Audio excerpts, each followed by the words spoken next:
There's a concentrated effort to stop it. They'll do anything to stop us, especially now. Because when is our opposition? He's been fighting for us for so long. So many schools of thoughts we've been through, yeah, to keep us strong. So tell me, what is it that you're willing to do to make our dreams come true? Yeah, make our dreams come true.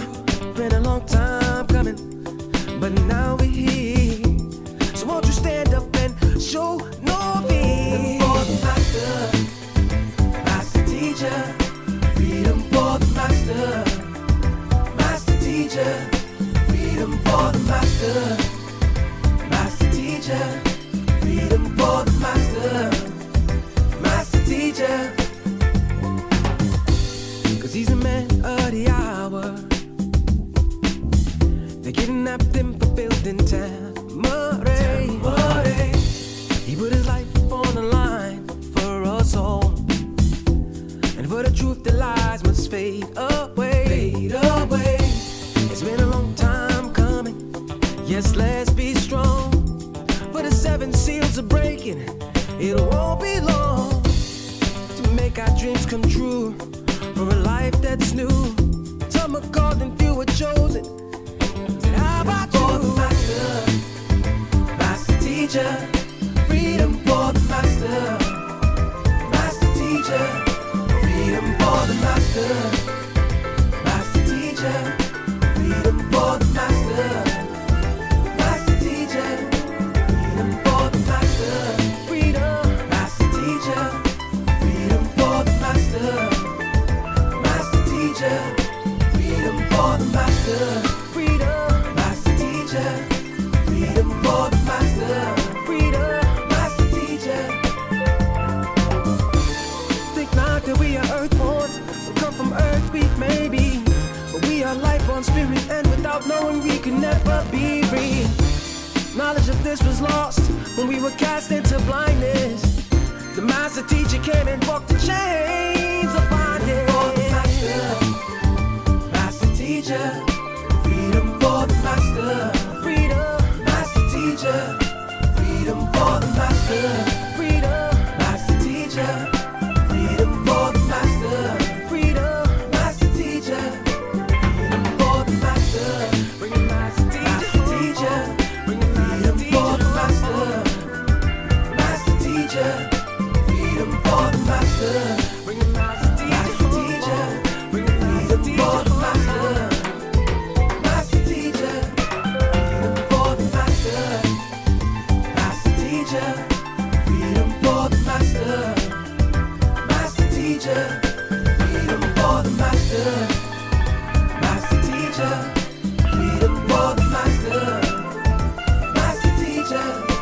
Freedom for the master, master teacher. Freedom for the master, master teacher. Freedom for the master. They did everything in their power to take this land and make sure that what's happening right now does not go on. They tried every trick in the book. They ain't finished. They tried slander, defamation of character. They tried to lock brothers up, harass sisters on the street, stop every car coming down and make sure they did everything they could. And not one person come out and help us. Why? Because they had us marked as a cult. Oh, there's some crazy suicide cult.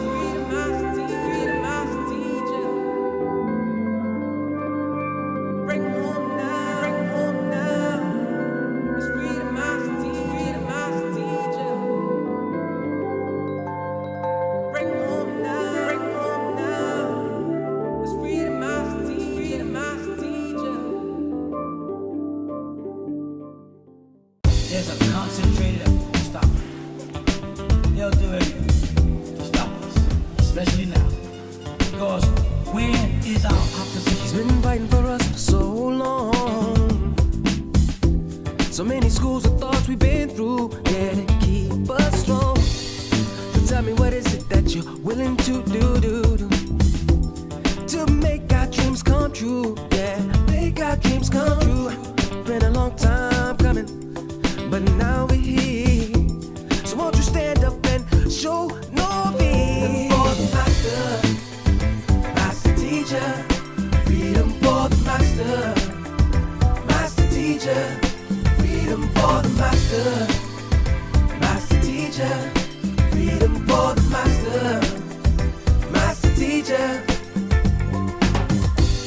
'cause he's a man of the hour. They kidnapped him for building Tamare. He put his life on the line for us all, and for the truth the lies must fade away. Fade away. It's been a long time coming. Yes, let's be strong. For the 7 seals are breaking. It won't be long to make our dreams come true. For a life that's new. Some are called and few are chosen. Said, how about you? For the master, master teacher. Freedom for the master, master teacher. Freedom for the master, master teacher. Freedom for the master, master teacher. Freedom for the master, freedom, master teacher. Freedom for the master, master teacher. Freedom for the master, freedom, master teacher. Freedom for the master, freedom, master teacher. Think not that we are earthborn, we come from earth, we may be, but we are life on spirit, and without knowing we can never be free. Knowledge of this was lost when we were cast into blindness. The master teacher came and broke the chains of bondage. For the master, master teacher. Freedom for the master, freedom, master teacher. Freedom for the master, freedom, master teacher. Freedom for the master, freedom, master teacher. Freedom for the master, bring it master teacher. Bring it freedom for the master, master teacher. Freedom for the master, bring it master teacher. Bring it freedom for the master, master teacher. Freedom for the master, master teacher. Freedom for the master, master teacher. Freedom for the master, master teacher. Freedom for the master, master teacher. Freedom for the master, master teacher. Freedom for the master, master teacher. Freedom for the master. They did everything in their power to take this land and make sure that what's happening right now does not go on. They tried every trick in the book. They ain't finished. They tried slander, defamation of character. They tried to rob brothers up, harass sisters on the street, stop every car coming down to make sure they did everything they could. And not one person come out and help us. Why? Because they had us marked as a cult. Oh, there's some crazy suicide cult.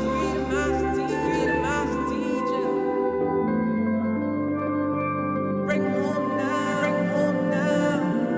It's freedom, master teacher. Bring home. There's a concentrated effort to stop it. They'll do anything to stop us, especially now. Because where is our opposition? He's been fighting for us for so long. So many schools of thoughts we've been through, yeah, to keep us strong. So tell me, what is it that you're willing to do to make our dreams come true? Yeah, make our dreams come true. Been a long time coming, but now we're here. So won't you stand up and show no fear? For the master, master teacher. Freedom for the master, master teacher. Freedom for the master, master teacher. Freedom for the master, master teacher. 'Cause he's a man of the hour. They kidnapped him for building Tamare. He put his life on the line for us all, and for the truth the lies must fade away. Fade away. It's been a long time coming. Yes, let's be strong. For the 7 seals are breaking. It won't be long to make our dreams come true. For a life that's new. Some are called and few are chosen. Said, how about you? For the master, master teacher. Freedom for the master, master teacher. Freedom for the master, teacher, freedom for the master. Master teacher, freedom for the master. Freedom, master teacher, freedom for the master.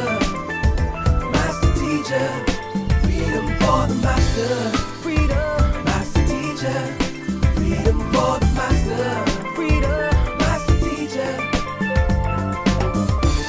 Think not that we are earthborn, we come from earth, we may be, but we are life on spirit, and without knowing we can never be free. Knowledge of this was lost when we were cast into blindness. The master teacher came and broke the chains of bondage. For the master, master teacher, freedom for the master. Freedom, master teacher, freedom for the master. Freedom, master teacher, freedom for the master. Freedom, master teacher, freedom for the master. Bring it, master teacher, bring it, freedom for the master. Master teacher, freedom for the master. Bring it, master teacher, bring it, freedom for the master. Master teacher, freedom for the master. Master teacher, freedom for the master. Master teacher, freedom for the master. Master teacher, freedom for the master. Master teacher, freedom for the master. Master teacher, freedom for the master. Master teacher, freedom for the master. They did everything in their power to take this land and make sure that what's happening right now does not go on. Freedom, They tried every trick in the book. They ain't finished. freedom. They tried slander, defamation of character. They tried to rob brothers up, harass sisters on the street, stop every car coming down to make sure they did everything they could. And not one person come out and help us. Why? Because they had us marked as a cult. Oh, there's some crazy suicide cult.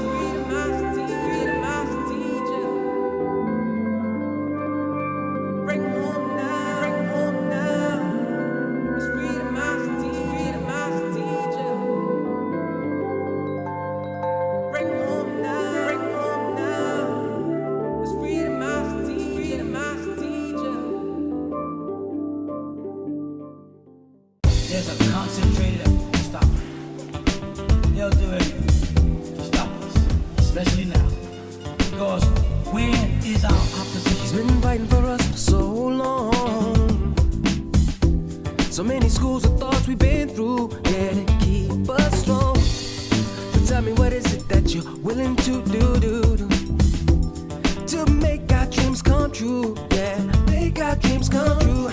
Been a long time coming, but now we're here. So won't you stand up and show no fear? For the master, master teacher, freedom for the master. Master teacher, freedom for the master.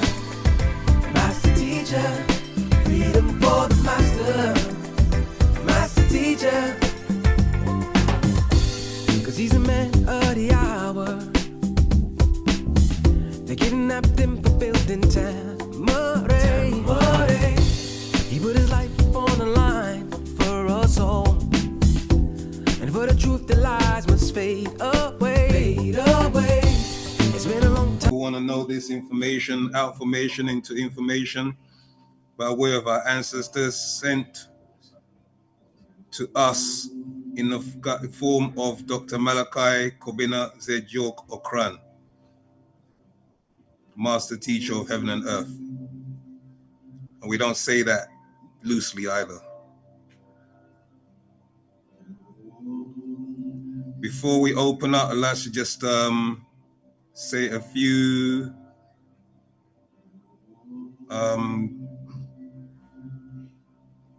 events that are coming up. We have Friendship Day, Meet and Greet Day, which is taking place on February the 14th. That's Saturday, February the 14th. Tickets are on Eventbrite. You can get the link. Is it on Zoom? The link is on Zoom. And also If you're on the OSM platform, you can also get it on the OSM platform. Click on the link, get your tickets, tune in, or also come physically with your partner if you have your partner with you.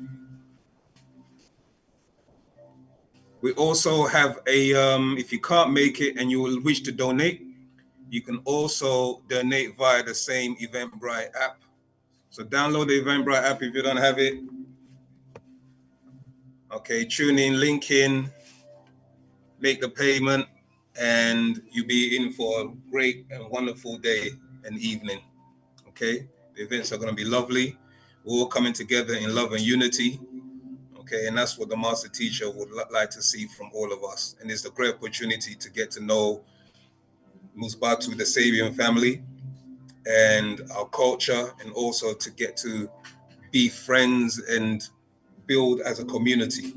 Because this is really ultimately what we're aiming for, is to have a community large enough so we can make moves and to make things happen, okay, for ourselves and for the future of our children. Okay, so I'm going to open up class with our chant, known as Pa Takyud.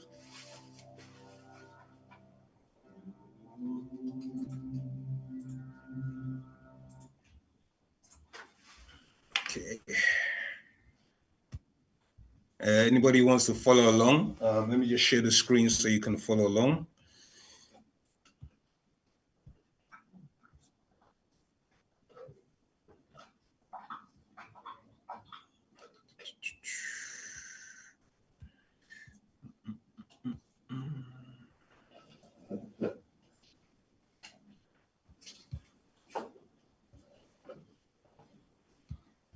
Okay, I want, so Ken still upstairs?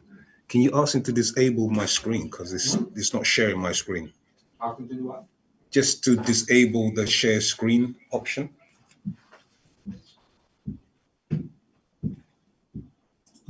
See if I can share it here.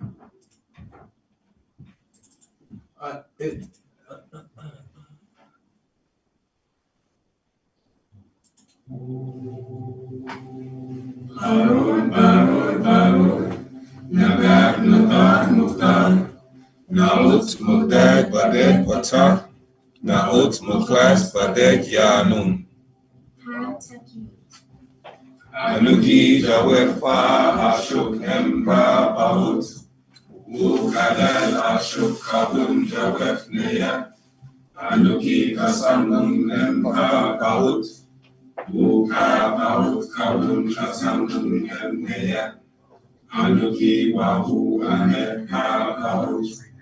Uka Bahut Kabun Bahu Ameka Nahu Kabur Naju Amek Kasangun Empa Kahut Ukhabuk Amek Mushkaskun Nahu Kabur Kawan Kadal Pafaf Nahu Ahut Jawet Pahut Amek Waset Amek Aragni Kawun Laye Bakoy Jawet Pahut Anuki Abed Diet Nafashni Pa Bahut Kawun Anuki, Pa Bahut Kador Nakuk Kador, Pa Bahut Amul Nakuk Amul. Lanehum, Antum Ate Karehum, Antum Ate Karehum.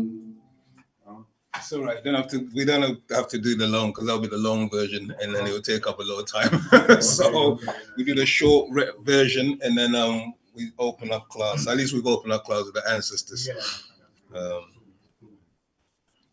Right, Rahubat Moisar. Thank you for attending another question and answer class, stroke topic class. I personally won't be doing a topic today. I'm a student teacher, the master teacher. Usia Ka'a Reye, also known as Kwabena or Ni. Those are the names that you can, or titles that I go by. So we've opened up class. We introduce you to our master teacher, who is known as Baba Yanun, affectionately called Baba Yanun. He's an avatar okay, and a reformer, and an informer, and a master teacher, and many other things. He's written many books, okay, over 1,000 from the time of 1963, okay, all the way to present day. Let me see if I can share the screen, and it's coming up. Host disabled attendee screening. Is second gone? Oh, okay, maybe when it comes back. Oh, not to worry. I'll try and we'll work this out. Yeah. What was that? I'm sure. Yeah, because it says sorry, Zamal, Moisha, just says when I try to share. Yeah. It says you cannot start screen share. That means he hasn't unlocked it. Yeah. I appreciate why, because all this that's going on. Yeah. All right. Well, wait till he comes. Or send him a message if you can. Yeah. Told that.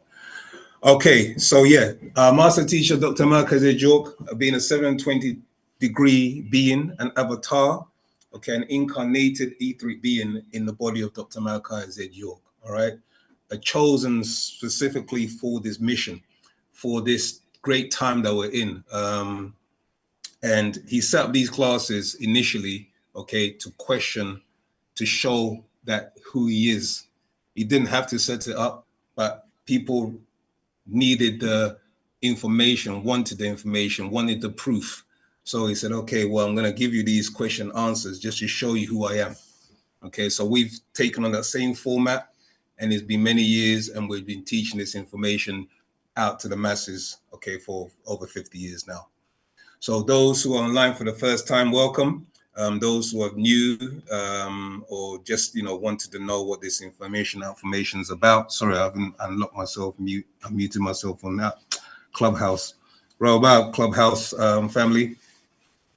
Feel free to ask any question that you have, because it's your opportunity to link back with your ancestors, to link back with natural nature, to also understand the misinformation and the lies and the cover-ups that has been going on for the past 6,000 years. Okay, so this is your opportunity to link into your Wu-Sabat, our spiritual doctrine. Any questions? The name which you refer to the teacher as using the word Baba, what does that mean in your language? Okay, it can take two forms. One in the sense of father, as in Baba, or Ba'a. Yeah, exactly. Or Ba'a, which means soul. So the soul of Yanun. You understand? And when you look on the publications in the back of the books, the most recent book, you see up to, I think it's in this one. No, it's fine. This one. Let's see if I can find.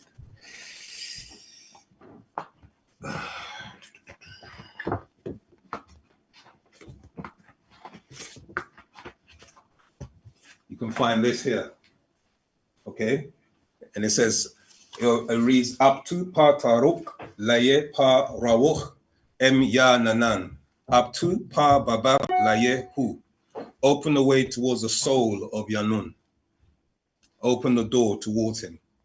Yeah, so you are kind of like, if you're acknowledging Wu-Sabat as your spiritual way of life, if you feel this resonates with you, if you feel that the master teacher is a being that has truly done something in your life, awoken you to the reality of who you are, and you want to make that link with him, this is the way, one of the ways to do it, okay? So this will link your soul with his soul, and then you will become one with him, okay? Because this is what essentially, the being that was sent to us has been raised amongst us and sent to us specifically, designed to wake us up. Okay, it's a genetic doctrine, and that those genes link back to him, which links back to the Panataru, our ancestors, or our etheric ancestors. Does that make sense? Yes, that makes sense. Okay, any further questions either on that or anything else? I thought you were all eager. What class started? Sorry, to ask a basic question. When you say etheric ancestors, are they 9 in turn? Tua. All relatives who are of the Nagaru gene, okay, are non-ether, essentially, by substance and by natural nature. It's only because of the mixing that's taken place over the thousands of years that the etheric potency has dwindled and has diminished, just what I'm saying. And some have lost that etheric portion to the point where they've lost their soul. So they can no longer make a link with that etheric being that's over them, because your oversoul or your oversouls are your etheric ancestors. They're the ones that send the rays of energy into you by way of your chakras and keep you alive in this realm. But many people are not aware of that.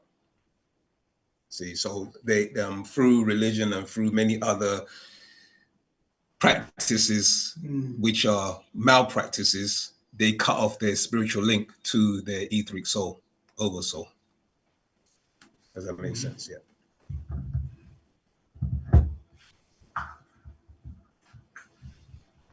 Go ahead, my brother. I can see you. You know when you say losing your soul, someone loses their soul, can they get it back? Also, So what?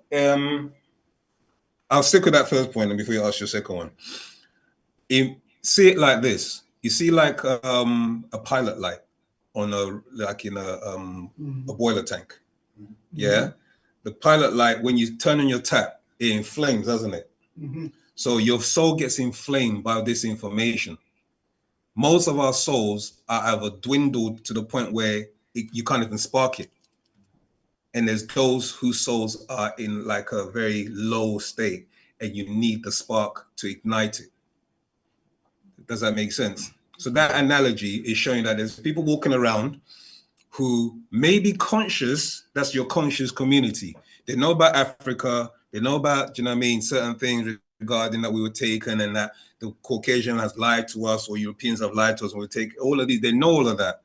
When it comes to the higher sciences about that they have a spiritual link to beings from Orion and Sirius, that's called outformation. Just what I'm saying, the being able to transform yourself utilizing frequency, vibration, tones and sounds.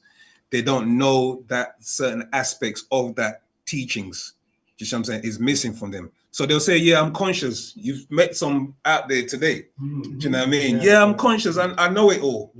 You know what I mean? But not knowing that there's certain practices that you have to do in order to raise your consciousness to the point where because it's not just when you die, you're going trajectory straight into heaven or into the stars or whatever. That's not how it works. You with me? So the master teacher is showing you how to navigate your being and also how to keep your soul alive. You understand? Yeah. And so that it doesn't diminish and dwindle, or that when you go into other people's environment or people's energies, that your soul can be drained. You understand? Because what happens is that once you drain your soul, once your saying depletes, or you fall into the pitfalls of religion, there are beings who will redeem your soul as a quota. So imagine you have to go to work and the boss wants you to get a quota of products out by the next delivery date. Well, the Adamite race, they have made a pact and an agreement with these extraterrestrials, these draconians, that once they've created this religion, that those who give themselves over to that religion, they're forfeiting their soul. That's how it keeps them, the Adamite race or the six ether forces, still controlling and being in power, because their souls are given over to the draconians. And the people don't realize how important this soul is, because a soul is a portal to other dimensions. It can take you to other dimensions, other higher forms of reality. Does that make sense? Sure. Yeah. Where about? I think this is probably the same thing. We're talking about when a guy sleeps with too many women. Okay. You lose part of his soul. When a man ejaculates, he Okay. loses part of himself. That's part of it. Is that the sort of what is? That's not the soul. That's more of his life force. So every time you have different dimensional gates or dimensional energies. So you have the physical plane, okay? That physical plane is governed by the life force plane. That life force plane is what you refer to as nature. Nature's energies permeates from that plane into this realm that you see as trees, sunshine, etc. You with me? That's the life force. From that plane of force, you go into the spiritual plane. And from the spiritual plane, you go to the mental plane. And that mental plane is where we're all connected using the mental realm, the mind. Okay, and from the mental plane, from the mental plane, then you move into the what is known as the plane of divine reality. You know what I'm saying? The bosom of your ancestors back into all. So these are the different planes. So what happens is that as your life force is being slowly drained, you still maintain your existence, do you see what I'm saying? And your ability to move about, but you're not operating off of the higher realms.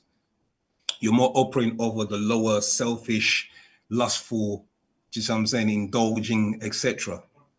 And to the point where once your soul diminishes and it goes out, you're now living in the image and likeness of 6 ether forces.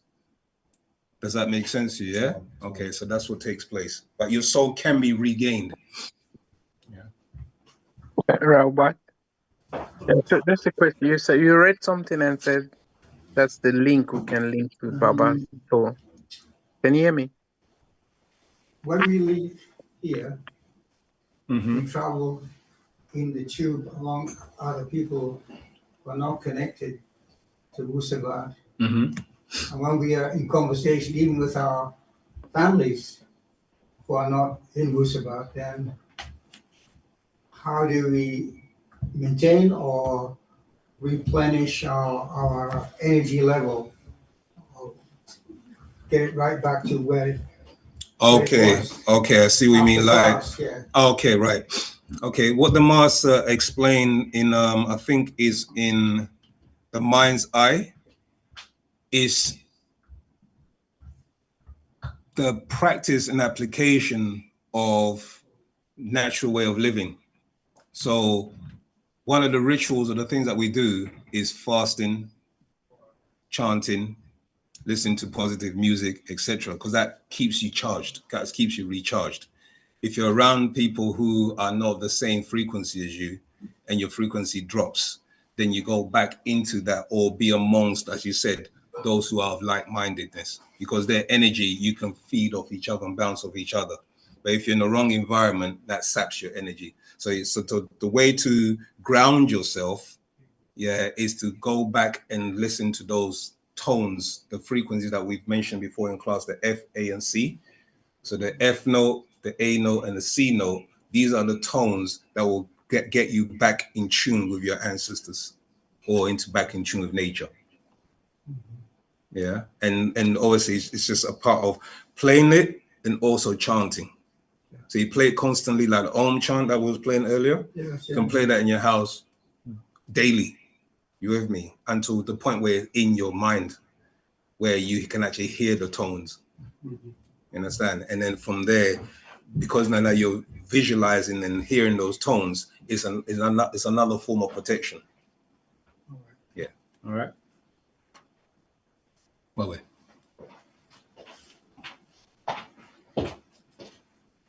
People ask questions, but you can't hear them. Okay. Okay, there's not people to speak. Could someone speak? Put their hands up on Zoom, see if we can hear you. Robert Zamali.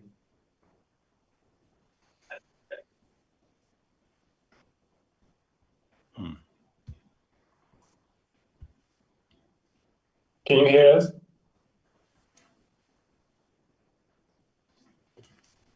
Can you hear us? I'm on the Zoom. Zoom call. Can you hear?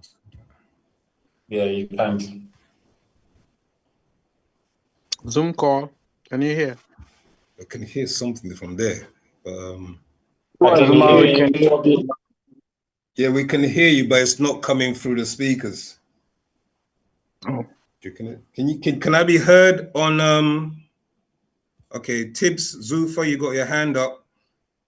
Yes, we can hear you loud and clear, but you can't hear us. Oh, okay. Just keep speaking. Keep speaking. We're trying to adjust the volume. Raubat, brothers. Yeah, here we go. You're coming through now. Keep talking. Rahubat. It's just the connection's a bit frayed. Raubat. Keep talking. Keep saying it. Yeah. I have a question, Raubat. Can you hear me? Speak order, Miss Batir, you can. I'm learning. Okay, fantastic. Yeah. However you're standing, just keep in that position, yeah?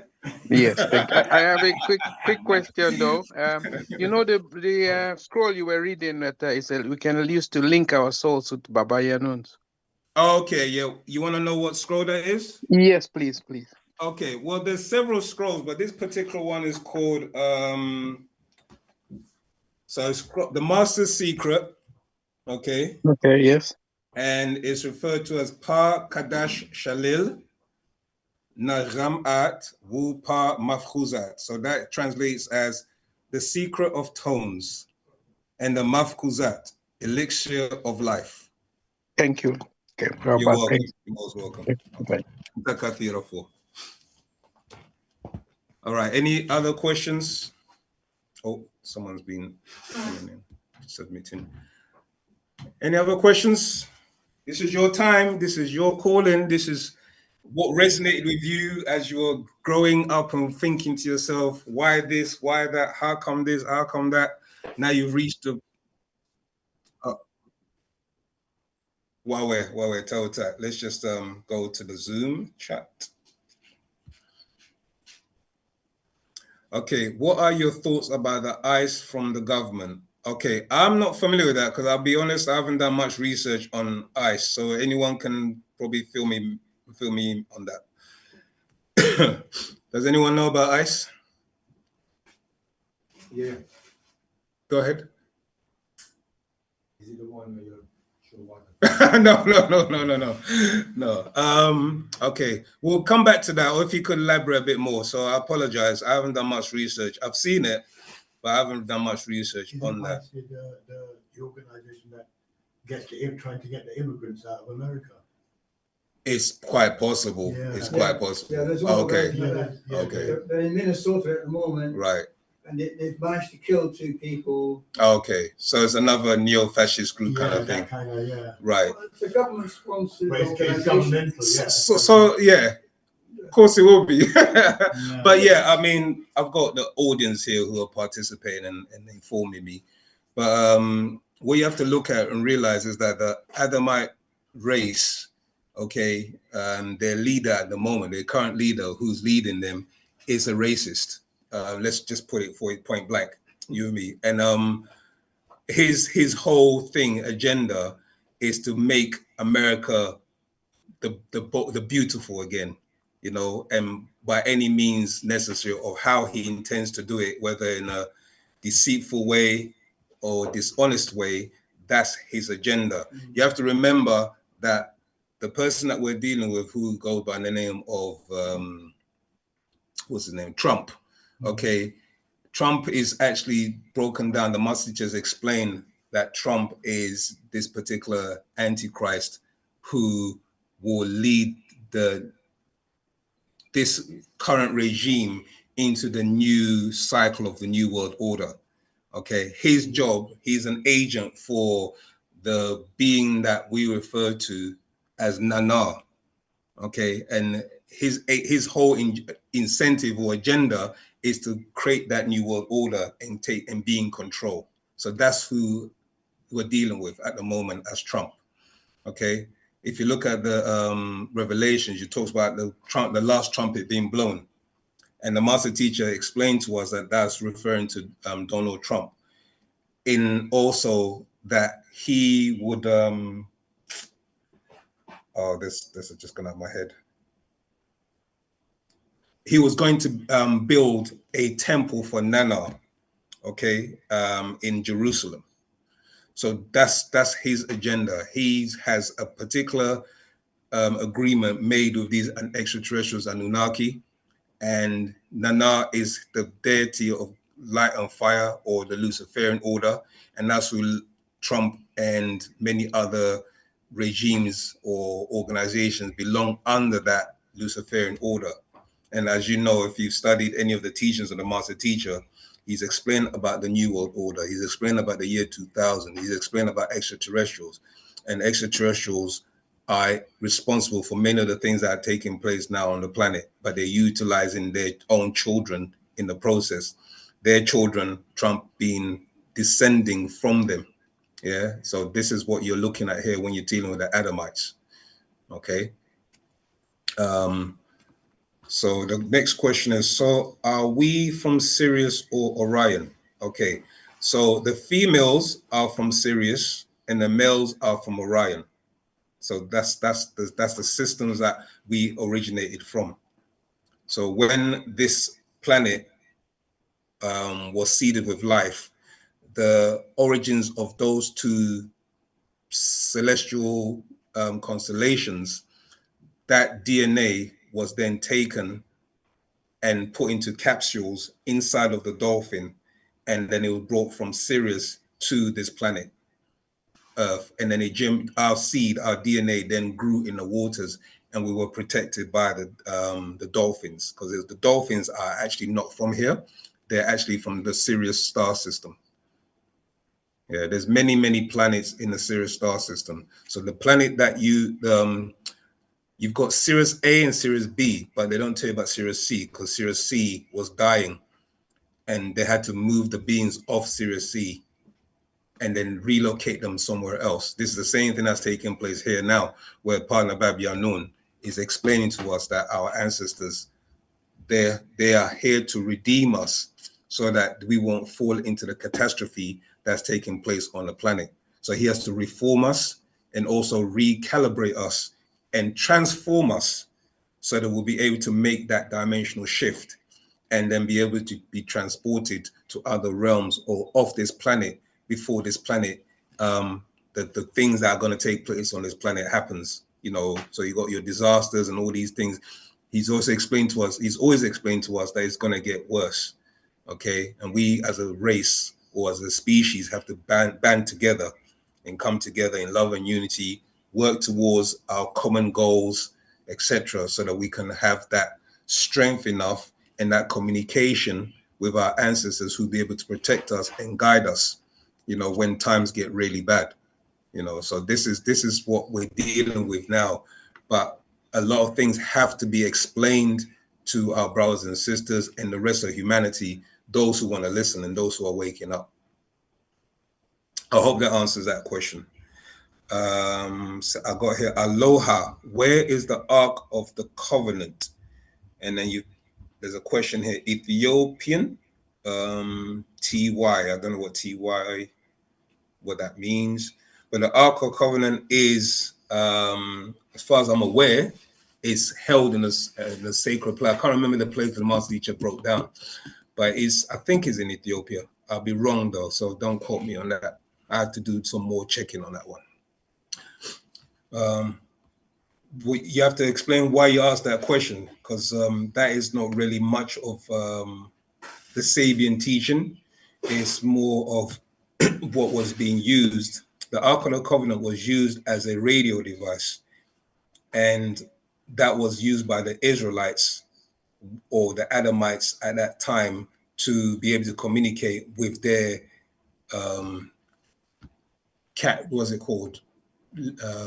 guardians. Their guardians would have been the Anunnaki, the Pleiadians, or their overseers would have been the Anunnaki, the Pleiadians, and many other different beings that were responsible for their creation. So it's not really nothing to do. This has no connection with us in that sense. Question, what will Pa Nataru do to those who harm us Nawapians? Pa Nataru don't do vengeance like that. They work by way of the cycles of nature. So what we have to realize is that we are natural nature, as Nagaru are natural nature. So when a Nagaru life is taken, Mother Nature reacts And the way Mother Nature reacts is either an earthquake, a tornado, a cyclone, etc., etc. So that's natural nature reacting to the fact that its children are being killed. So this is what takes place because we're actually in tune with natural nature. So the earthquakes, sometimes that takes place is because Mother Nature, who's governed by the nine, if you know who the nine is Atum-Re. Okay, you have Set, Satuk, Asar, Ha, Nebabtat, Ashashtat. Okay, these are the nine, and the nine are the ones that govern this realm. So that nine are linked into the Ogdoads, who are the eight, which is Amun, Amuntat, Ha, Hatat, Kak, Kaktat, and Amuntat. So these are actually beings, our ancestors, who are connected to us. And every time nature reacts is because of something that has happened to their children. Okay, so these natural disasters that I've mentioned is their way of retaliation, okay, or backlash to what's taking place on the planet towards us as Nagaru. So it's not by coincidence some of these natural events are happening on the planet. It's actually to do with the fact that our ancestors are cleansing the planet at the moment. I hope that answered that question. Please send me that link. I don't know what that refers to. Adaliz R, you have a question? You had your hand raised? Yes, hi. Greetings. I'm super Bad. new. My question is regarding like dreams. There are times that I have very vivid dreams. My son has had dreams, and like other people have had dreams, and I can tell what the dream means. Is there like a book, or like what is the explanation of that? One thing I remember the master teacher explaining, but even before I go there regarding dreams, one thing, and the master teacher even said himself many times, he's the only one who will be able to probably tell you the dream that you're having if you explain it to him, because he can come in your dreams.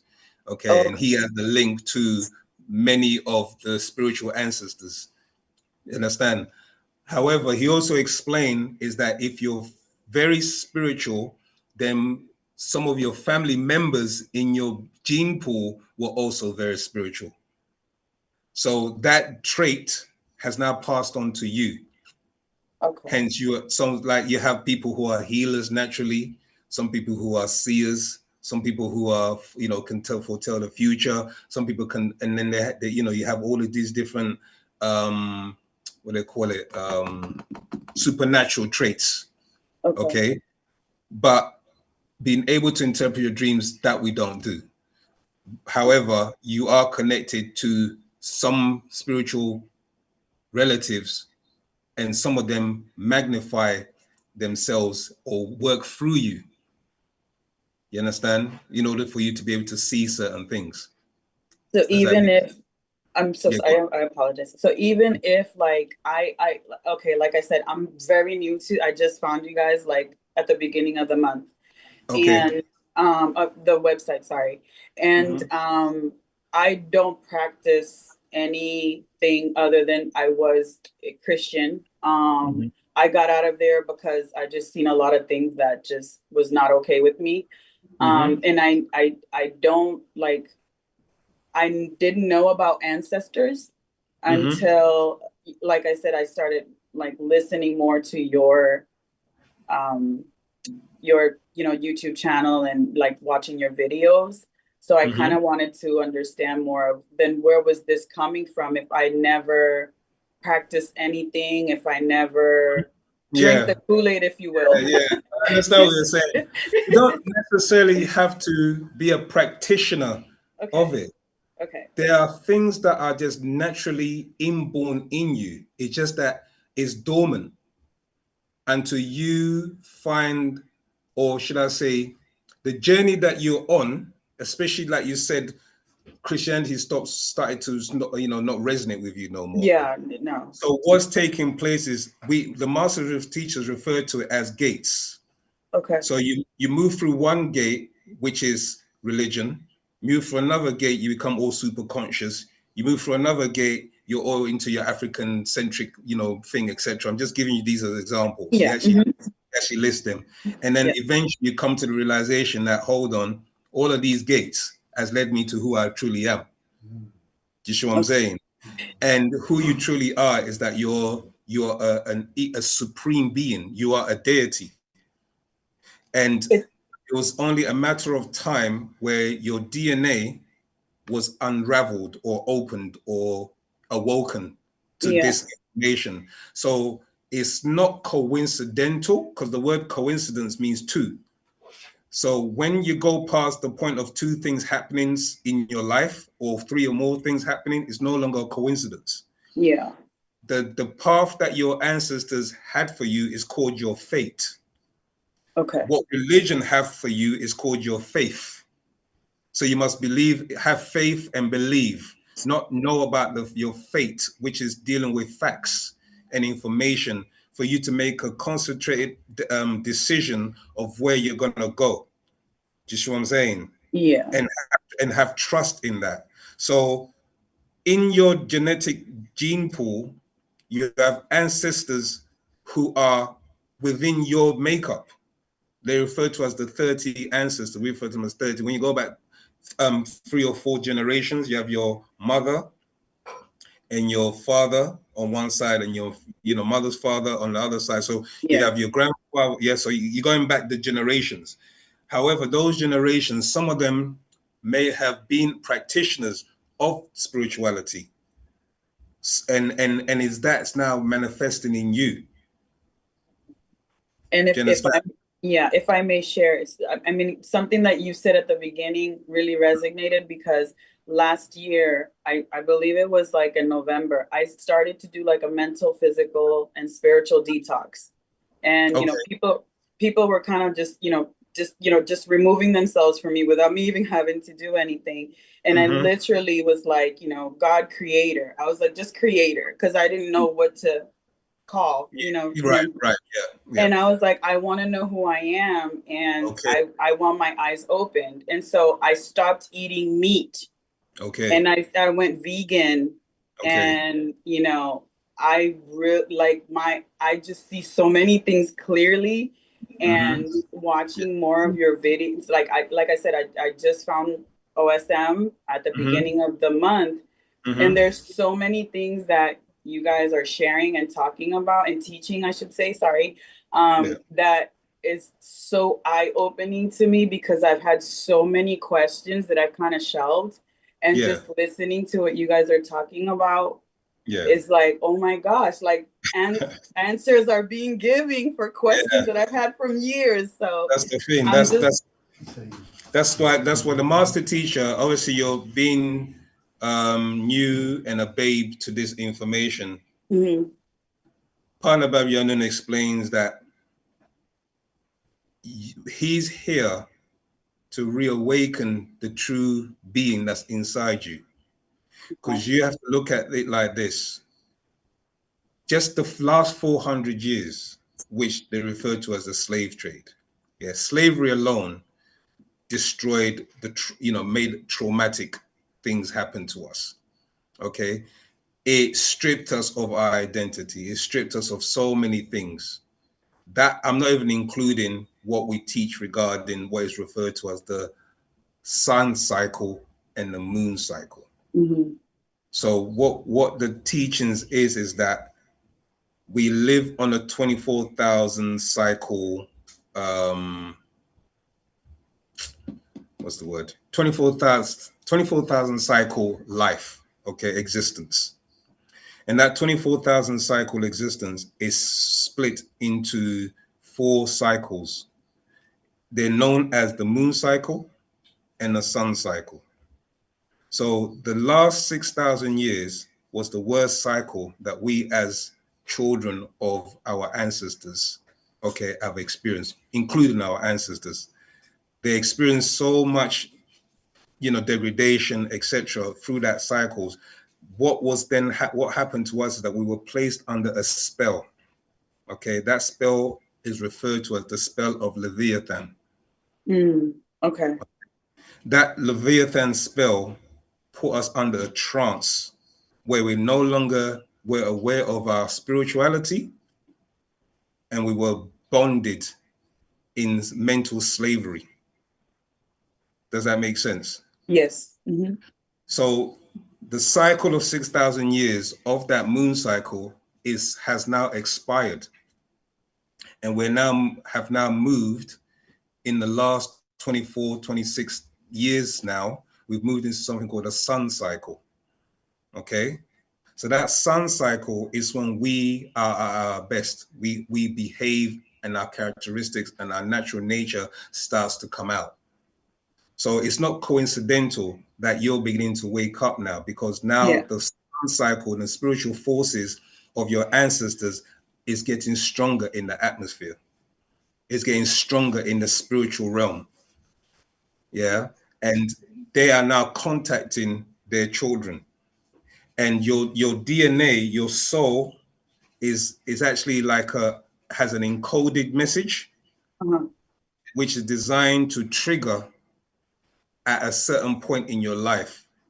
So it happens to people at different stages of their life.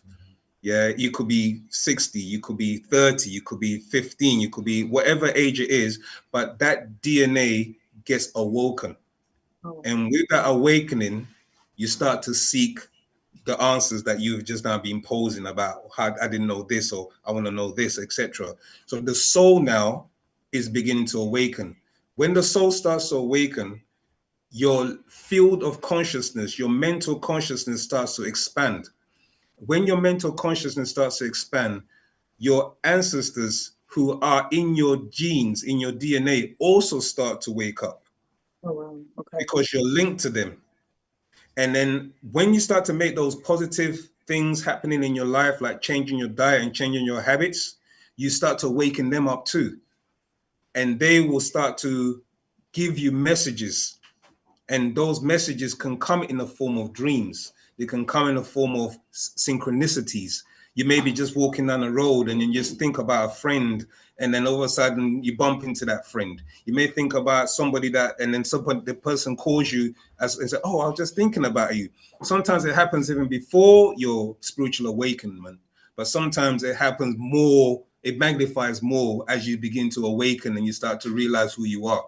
So this has happened to not just me, not just you, a lot of us in this room or listening on this call right now have had similar or something of that experience. You understand? And now they begin to realize that you're not just a physical being, you're also a spiritual being. And that spiritual being is a God. When I say God, I'm not talking about the European definition of God, or the you see what I'm saying? That you are responsible for your actions. Yes. You are now taking in control. You are now living by your fate, not by your faith and beliefs. Yeah. You see? So this is what's taking place, and this is what's happening with you. So your DNA has now just been triggered. Wow. Okay. And I just wanted to say thank you so much, because for everything that you guys are teaching and sharing. I like asking questions. I was literally told in a Christian, church, that I asked too many questions, and that I, basically to shut up, So that's exactly what they've done, because you see, every time a child is told to ask a question, the portion of what they refer to as the divinity, their divinity, your divinity is your mental faculty. So your divinity starts to die. Every time you're told to shut up, don't ask this, you're blaspheming, don't do that, your divinity starts to die, to the point where you're afraid to ask questions. Because now if you ask questions, you're now labeled the bad person. You're now the devil. Do you know what I mean? Because you're asking too many questions. And this is what's happened to us. So to the point where you diminish yourself.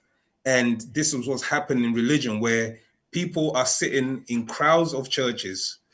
They don't really agree or think what the priest or the minister is saying. It doesn't make sense. But because they're being taught that if you question, that means you're questioning the authority of God. You're questioning this. Now you're now subdued. You see, and when you're subdued and you're suppressed, the divinity, the God in you starts to die. However, it will reawaken, and that's what's happened to a lot of us. Yeah. Yeah, they tried to tell me that I had a spirit of Jezebel. I was like, what are you talking about? You sound crazy. They love use that one. Yeah. They love to use that one. May I ask a question? Yeah, go ahead. The what you were sharing about like the DNA and like awakening, is there a book that like explains that? Is there?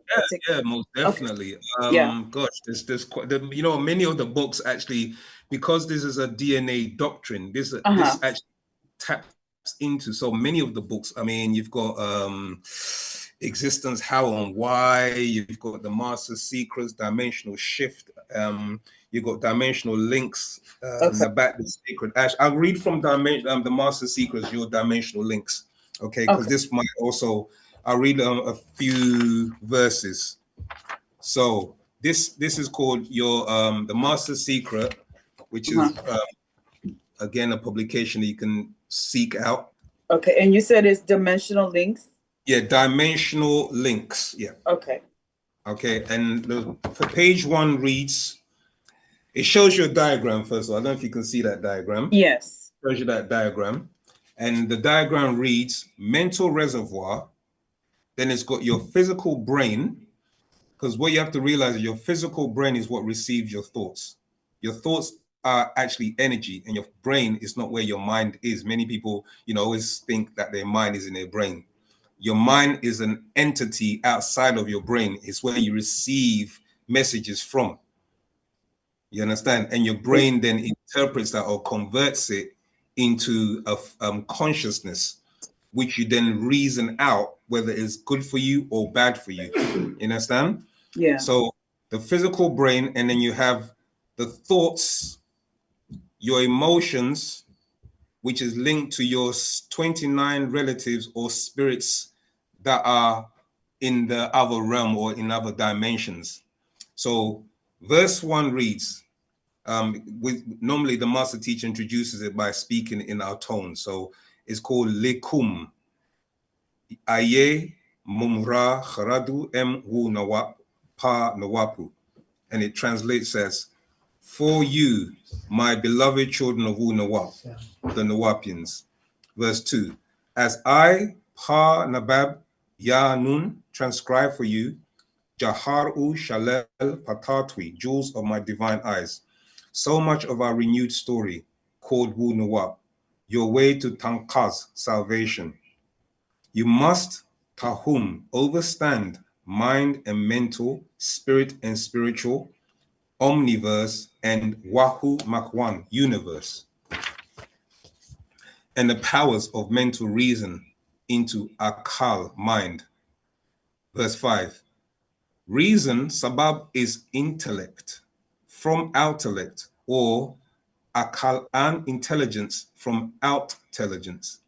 Verse 6, this includes inspiration from outspiration, and that is Taweh, revelation, from contact outside this dimension. Verse 7, all is linked to you. Verse 8, you are something, S-U-M, something. This is where they get the word something from. It's actually something that sums up, yeah? From your links to what atomic weights would call nothingness, mental to mind to your own mind. Reasoning is mentalism by the rules of natural nature with the help of other materials in space and of course, which includes time as in growth into being. I'll skip a few verses. And that leads to conscious creative energy in absolute nature. Just gonna jump here to, right, here you go. Verse 26. I'll start from 25. Verse 25, it is only when personal ta'taf'at, emotions, come in that the reason changes to the reason of I did this, or that is the reason why I felt I should do this or that, go here or there, my own reason coming from your mind.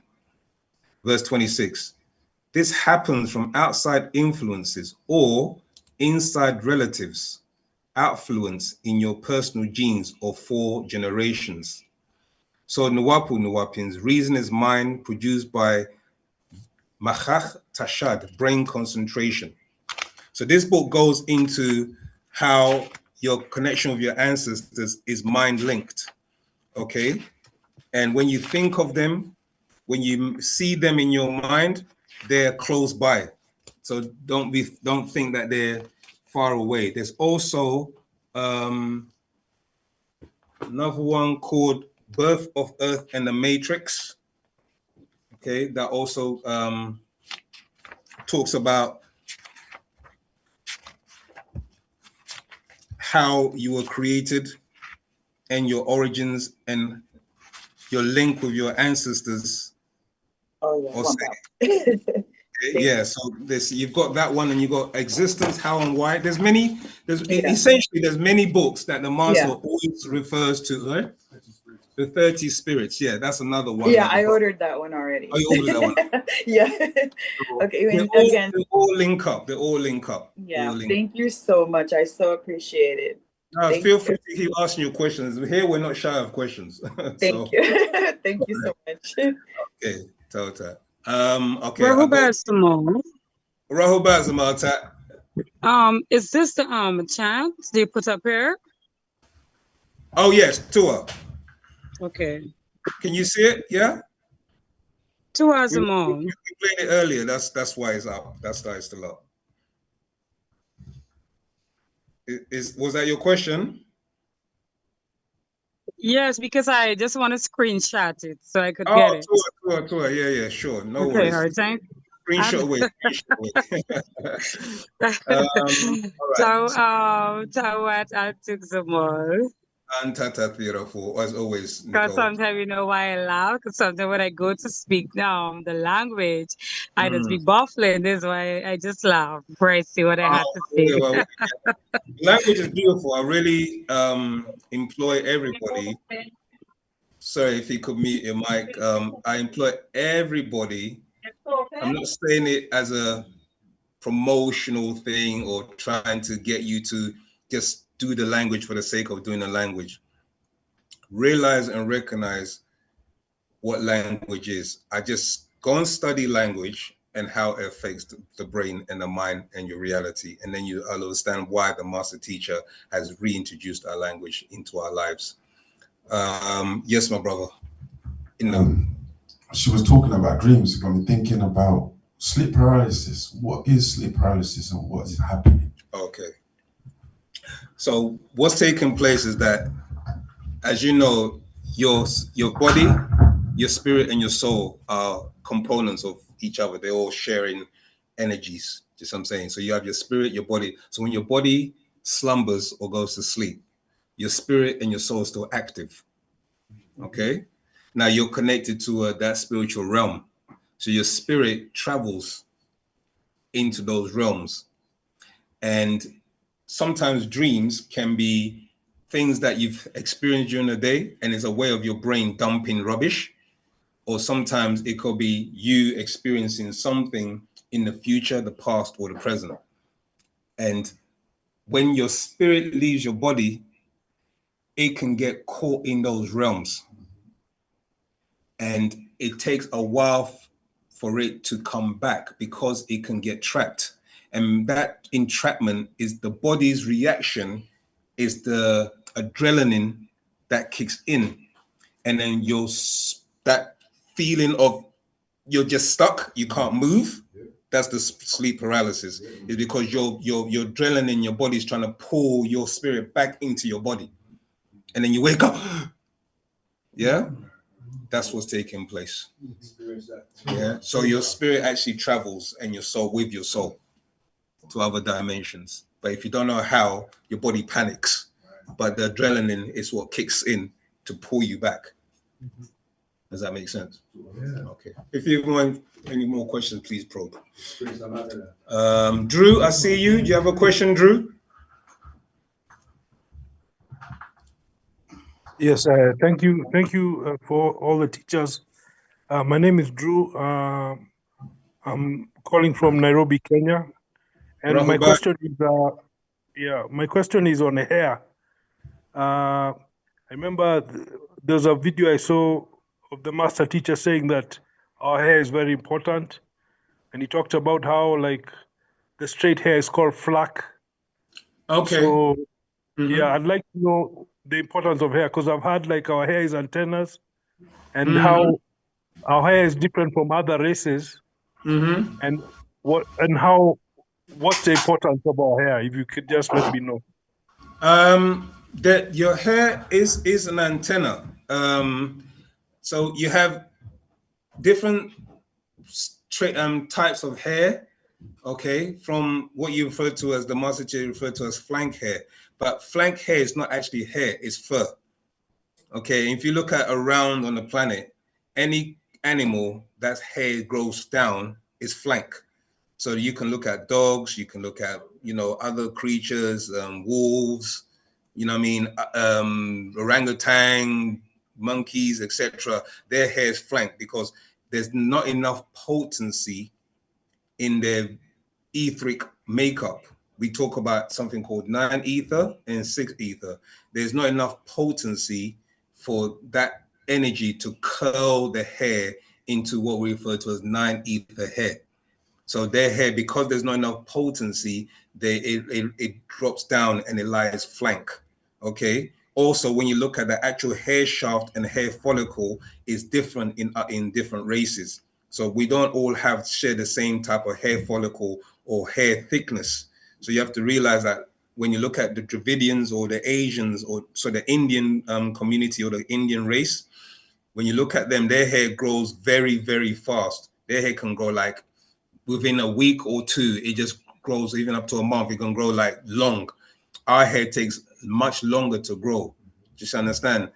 Now, when you look at a baby, when a baby is born, its hair is actually quite straight. As it gets older, the gases and formulas of the 9 ether, if it's a Nagaru or African child, is that the formula in that child starts to get stronger. And with that strength, imagine if just think about it this way, look at your hand, okay, and try to ball it into a ball. Now, if you ball it loosely, yeah, someone can pry it apart quite easily. But if you went like this, yeah, into a ball, okay, that's how our original hair was. So the strength of it can be likened onto how I've tightened my fist.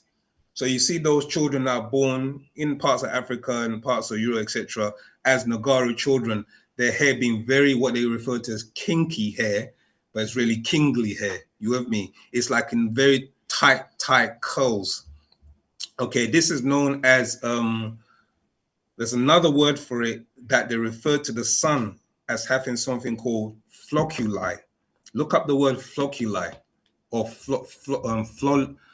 flocculus. Okay, in fact, let me try and bring it up. It ties into follicles, but I'm going to bring it up and I'll read it.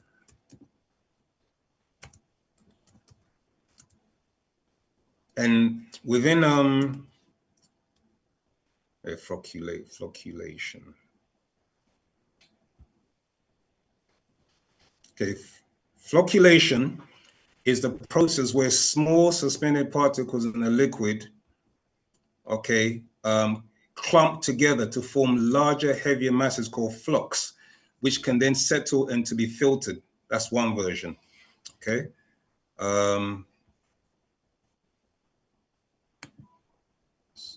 We're just done.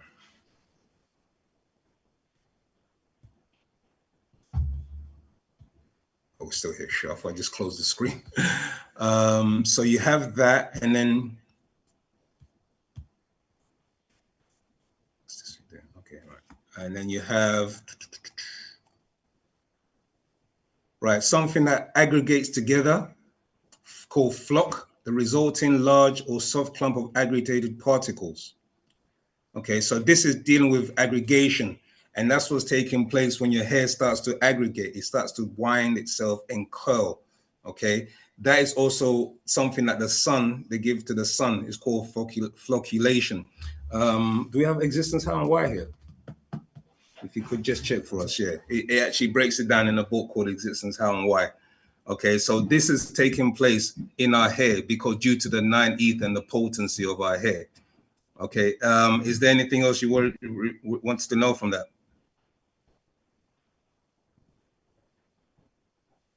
You there? Oh.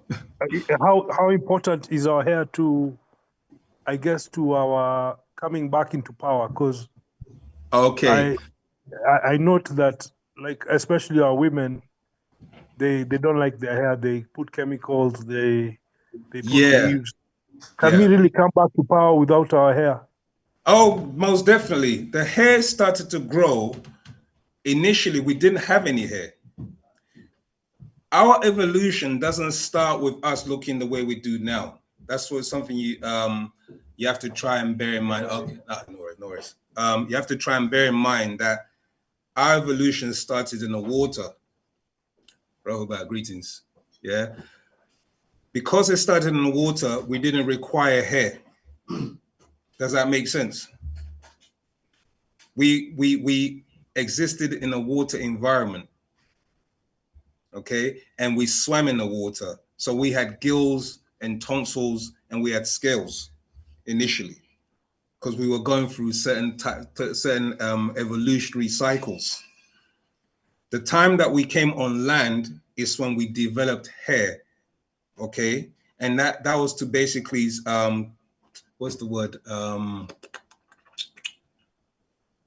It was to help absorb more energy from the sun into our solar plexus. Okay, in the book,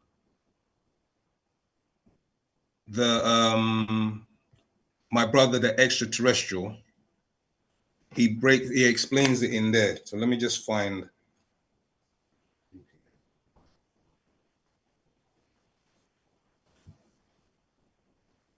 So essentially, while I find that it's not necessarily that it will bring us into power, but it helps in being able to absorb more information, and it acts as an antenna. Okay, so your hair becomes an antenna where you can actually receive information, and that antenna can then convert it by way of your brain into messages that's coming from the solar system and the out formation or from the universe. So your hair acts as an antenna, but initially it grew to buffer the sun's rays, because when we came out of the waters, we needed a form of protection.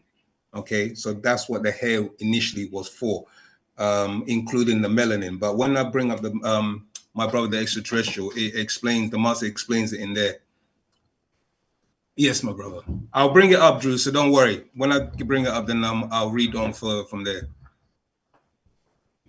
In regards to hair, right? To what? What if you do have an hair, all in, like that? Will you lose your hair?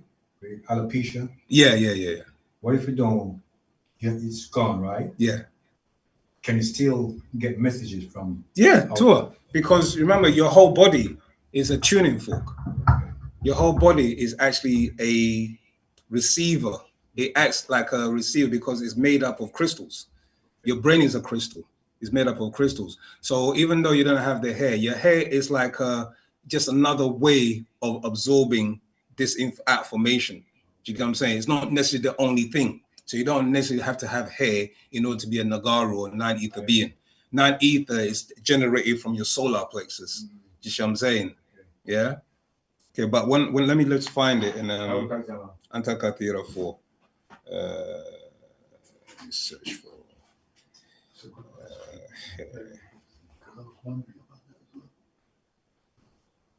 okay.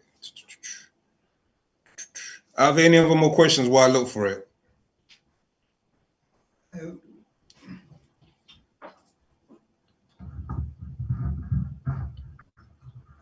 I mean, I'm a bit, as far as movies are concerned, I'm a bit behind the times. Apart from The Matrix, what more recent movie would be like a way in to ask people to see where they're at?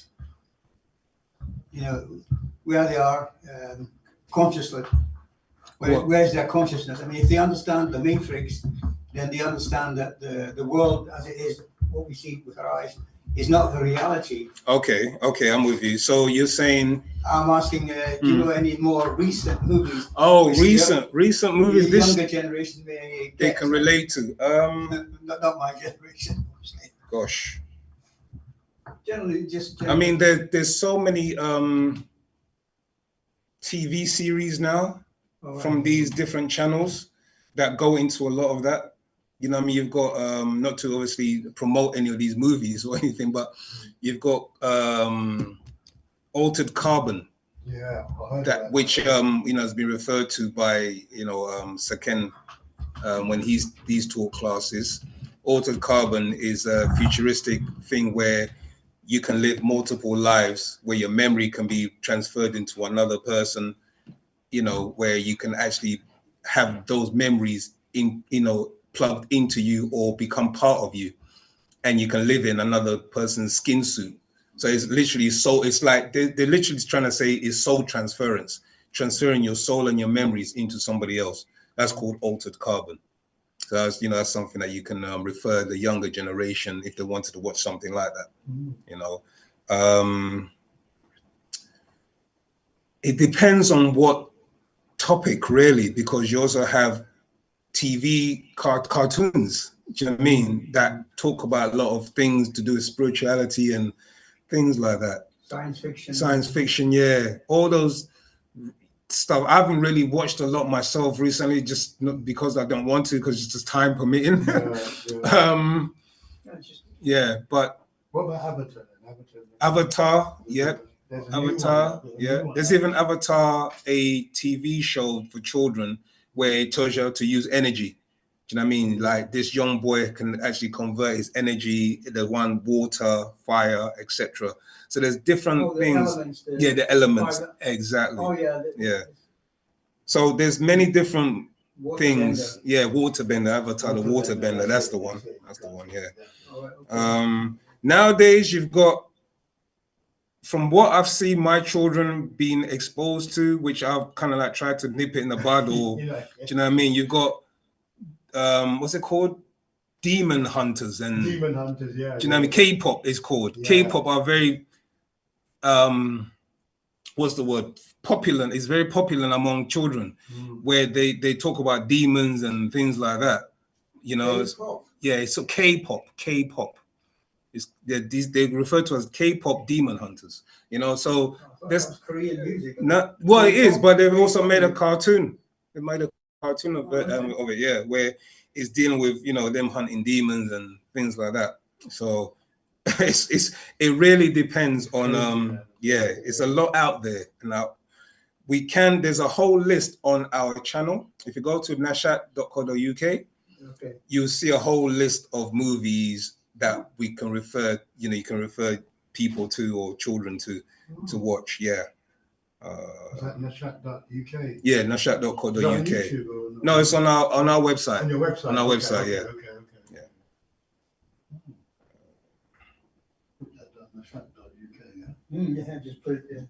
Okay. Sorry. Okay. Adaliz R, and then I'll go to some of the questions in the chat as well. Yeah, I'm so sorry. Could you put the link to your London store on the chat, please? Okay. If anybody at coordinators or admin are there, could they post the link for us? Thank you so much. You're most welcome. All right. There's another question here. Why is it called Aquarian age if we are entering the sun cycle? Okay, that's a more of a European concept born from their spiritual societies, why it's referred to as the Aquarian age. From Total Legion? Yeah, Total Legion. Yeah, so the reason why it's called Aquarian age, that's what the European society has referred to it as, because they know that there's a renaissance or a renewal of the cycles that's coming in. Okay, so what they refer to as a sun cycle, so what we refer to as a sun cycle is also what they refer to as the Aquarian age. Okay, we also refer to as the age of Ptah, And the reason why it's called Ptah is because in our cycle, in our culture, Ptah is the being that opens the way. What you have to realize, planet Earth has been quarantined. The reason why it's being quarantined is because you have a lot of negative forces that are now controlling the planet. And it was quarantined so that eventually, after the cycle of the 6,000 year cycle finishes, then Ptah will open the gateways to allow beings to go back into the other heavens, the Orion and Sirius star constellations. But what happened was that the gates were closed off. All those portals were closed off because disagreeable beings, some of them were coming here illegally, and also the ones that were originally here were also causing havoc on the planet. Now, what has been explained to us and what's taking place is that anytime you take a life, especially as a massacre, like take thousands of lives, the energy of that, it doesn't just stay on the planet. The energy leaves the planet and moves through the universes. It moves through the solar system, moves through, it's an energy. So that negative energy can also affect other realms and other systems, other star systems, other higher realms, or you see what I'm saying? Or where beings live in harmony and, you know, peace. So the reason why Ptah, who's one of the overseers of this realm, sealed it off. That's why he's known as the opener, okay? Because he opens realms, he opens portals on gateways. And this is what took place on this planet. So Earth was quarantined, or was quarantined, in order for it to, one, heal itself, and also eventually, after the 6,000 year cycles, and then the Adamites, or the beings who are causing disruption on the planet and the chaos, are removed. And then the gates will be opened again. So when you're referring to like the different 1943, for instance, was when they did the Philadelphia experiment. They opened up a gateway, a wormhole into space and time, where it allowed certain beings to come in. Okay, so every 10 years after then, an actual gateway opens where beings can come in or beings can leave. And this is one of the reasons why the master teacher is preparing the 144,000 for that essential being removed of the planet, while this planet goes into its chaos, as it were. All right. So I hope that answers that question regarding the sun cycle. Still looking for, if anyone is online and has got my brother, the extraterrestrial, if you could find the part regarding the hair and 9 ether, it'll be appreciated. I've got the book, but obviously I'm having to scan through, and or if somebody could look for it for me, Zamal, do you reckon you could check? If you scroll up and find the hair regarding the 9 ether hair on here, on my tablet. Just go slowly until you come across anything to do with. Yeah.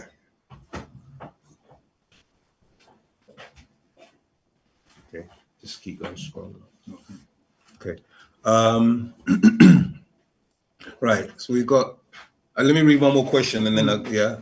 So the question is from Ayorevilo 2649. Okay, psychic self-defense tips. There's a book called The Breath Book, and also there's an older publication called The Science of Healing. And as Partner Babi Yanun has explained to us, the study of Wu-Sabat, the practice of Wu-Sabat is your protection. Because now as you open your mental wave and your mental frequency and change your vibrational frequency to natural nature and your ancestors, the ones that are here to guide and protect you, that becomes your psychic self-defense. Because psychic obviously is dealing with the mind. So you're protecting your mind, and these ancestors, they are in the mental realm, you see. So they protect your mind once you give the access, allow them access, and by reading Patarak, actual facts, master secrets, etc., so that they can protect you, they can give you that guidance. And there are certain practices, don't get me wrong. So again, you know, we mentioned some of these already: fasting, the chanting, meditation, etc. These are your forms of psychic self-defense. I haven't mentioned yet the language. Yeah, well, I did mention it earlier, but the language also offers psychic self-defense, because your protection, because your mind is now on a different channel or different frequency, the penetration of these forces is less, or it becomes weaker, because you're now tapped into the frequency of your ancestors. Right now, we're not in the frequency of our ancestors, when or not all of us, but majority of us are in the frequency of 6 ether mentality, 6 ether forces. And it's those forces that govern our minds. And that's the reason why we behave unruly, we behave uncoordinated, we don't unscrupulous, we're lying to each other, we do all sorts of things that 6 ether forces do. When I say 6 ether forces, the manifestation of 6 ether forces in the flesh are your Adamite race and some Caucasians, and now also you have, well, not now, we also have black devils amongst our midst who also are operating off 6 ether forces. You understand? So you have to be very careful of, especially the black devil, because they're in the same skin suit as you. They can look like you, they smile with you. You might have them as wives, husbands, friends, whatever, colleagues, but they operate off of 6 ether. Their mindset is of 6 ether. They want to help keep you down. Do you understand? So this is something that you have to be aware of. But the psychic self-defense comes from you operating on those frequencies, learning to channel into your ancestors, listening to positive music, tones and vibrations. We've been given our tones for us as a species, which is the F note, the A note, and the C note. So these are equivalent to, the F note is equivalent to natural nature's frequency. So when you take a walk in nature and you're mindful of your surroundings and you're around waterfalls, just what I'm saying, you take walks in the park, you're operating on the F note, and there's an actual particular note that you can actually hum, just what I'm saying, or chant in, which will give you that resonant frequency, because what's happening is that it's actually changing your aura. Your auric field changes in accordance to your mood and your frequency of mind. So you have to be careful what mood you're in, okay? Then you have the A note. The A note is linked to your body. That's what your body vibrates on and resonates on. So you have, within those notes, you have the sharps, the flats, and the majors. So you have F major, F sharp, F major, F sharp, F flat. Okay, you have A major, A sharp, A flat. You have C major, C sharp, C flat. And when you also depends on, when you're in a mood of happiness, you're on the sharp note. You're in a mood of kind of like, in a low state, you're operating off of the flat. If you go into a music, like a piano, and you play the sharps and the flats, you can hear the different tones. And then you play the major is the one that you should really be on at most of the time, on a major note. Okay, so you have F major, F sharp, F flat, or FAC. So now when you get to the C note now, the C note, just think of it as cosmos. Yeah, C, cosmos. And the cosmos is the universal music or resonant frequency that the universe is operating on. So our whole being operates off of the F, A, and C. Okay, that's not for every race on the planet or every species. Every race has their own natural or has their own frequency. I won't say natural because the Adamites are unnatural. Okay, so they have an unnatural frequency. You understand? And that's the frequency that they've got us on, because now we become untuned from our own notes, yeah, into somebody else's notes. Okay, you can see it in the music, because if you look at our music is very vibrant. You know what I'm saying? It's alive, yeah. And then they refer to as what? Soul music, yeah. And then when you go into like their music or European music, you ever hear punk, rock, you see what I'm saying? Yeah, you hear these kind of terms coming out. And when you listen to it, there's a lot of dissonance. It's not harmonic. It doesn't really, you don't really resonate with it unless you're being untuned. And then you think, oh yeah, this sounds all right. You know, I like pop music. I like this. And then you start singing and dancing and acting and like how they would. You see what I'm saying? That just shows you that, and you see your friends and colleagues, I mean, that you know, people that you know, you can tell that they like this kind of music is because one, they have that ancestor in their gene pool, as the master explained, or two, they've been slowly untuned. It's like you got the radio dial, you with me? And the radio dial's constantly being shifted off the frequency that it's supposed to be on. And then you get that static noise or whatever, or no, you know, you got line onto like Heart FM or what you call it? What's that ones? Heart FM. What's that ones they call? I've forgotten even the names now. See, I'm off the frequency. Yeah. but that's what generally tends to happen. Okay. All right. So you have to be on our frequency in order to operate on the FAC. You had a question, didn't you? Yeah. Let me just. You found it? Maybe that's the one. Go on, ask your question, but yeah, brother. You know, like going back to what you were saying about the sun cycle. Going back to what you were saying about the sun cycle, and you said the Patarak, the way. The way can also be called the path, isn't it, as well? Sure. So is that just correct? I mean, I could be wrong, but I just wanted to clear it. You know the word patah. Sure. When you jumble up the word patah, it actually spells path. So is that linked or? Is that... No, the pathway to the, like when we used to say telepathy. Yeah. Yeah. The pathway or mind to mind to patah. Okay, telepathy. Yeah, I get it. You know what I'm saying? Or when the master came out and he was initially he was known as Amunubi Ruach Patah. Yeah. You with me? Yeah. And it breaks down to mean faithful informer, soul of the Patahites. Okay. So the soul being of the Patahites is Yanun. Right. So we are all Patahites. We're evolutionary Patahites. Okay. You understand? Okay. So we have a link to Yanun. Many people don't realize that Yanun is our link. The link. Okay. Understand? Okay. Yeah. Tua. Yeah. I think this is it for our first. Yeah. Okay. Tawatazam, I appreciate that. So back to the brother who Drew. I think was it Drew was asking about the fur and hair.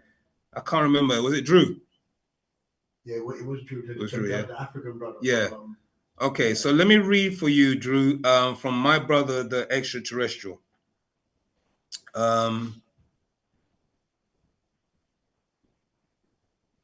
Right. Actually, this comes off the back of the tones, and then I'll go into the actual regarding us Africans and why we have the 9 ether hair. So it explains in my brother, the extraterrestrial, in Afaf Reye Ka'a, Africa, you had another tone from Mizraim, which is Egyptian, and Naphtuhim, which is Napata or Nuwapik, Genesis chapter 10, verse 13. And Mizraim begat Ludim and Anamim and Lahabim and Naptuhim.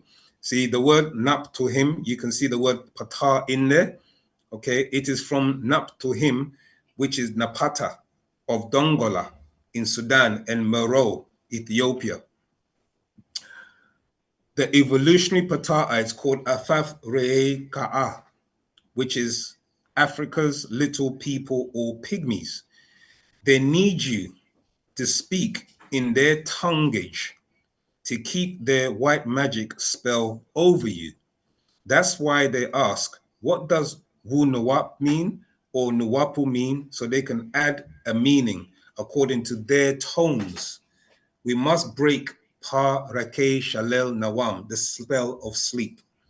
Okay, so it's all about the tones, and when you're on their tones and their frequencies, your mind's eye operates off of that. So your reality becomes their reality. What the reality is that as your mind eye starts to be on their frequency, their overseers can see into your mind's eye, and they can predict or they can know what you're thinking. That's what a lot of us don't realize. This is what's taking place, because as they see what we're seeing, they see. So we have to be in ancestors' mind's eye, so they can see into this realm. Right, I get you. You understand? Yeah. Right. Number 2, what are Africans? This back to the hair question. Any and all persons world over of Nagaru Negroes ancestry originally from that part of Pa Kawak Taha, the planet Earth, called today Africa, Afafre Ka'a. What is a Negroid? Any and all persons world over with dark skin and kinky, woolly, nappy hair. Question, what is or who are black people? Any and all persons with brown to black skin hue, yet not necessarily Negroid or African. What are Europeans? Any and all persons the world over of Kakasu Caucasoid ancestry, originally from the part of the Kawak Ta'a, the planet Earth called the Arab Art, Europe today. What is a Caucasoid? Any and all persons world over with transparent skin and think flank straight hair, which is actually fara, fur, from the old French fere, which means sheath, to enclose, covering like most animals. Mukasu Caucasoids have fara, fur, not waba, hair. What or who are white people? Any and all persons who are transparent to Adam, pink, ruddy skin hue, yet not necessarily Kakasu Caucasoids. You'll find they use the words fair, red, ruddy, white, blush for many persons today. How old are Negroids? Negroids, I think that was part of it, Zamal, but I think there's a bit more. That was going into the Negroid thing. Yeah, there's a bit more. I'll find it. Don't worry. It's not far, because I do remember it being around here.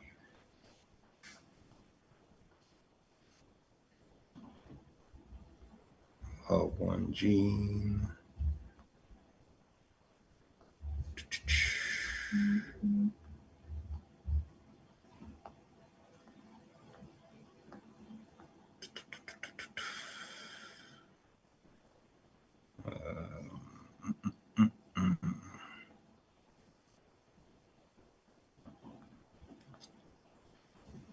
Okay, can you check again? Yeah, because otherwise I'm wasting time. History going up, you'll find it. I know there's more breakdown. Talks about when we evoluted and fur and hair and how we grew hair on our heads. You'll come across it.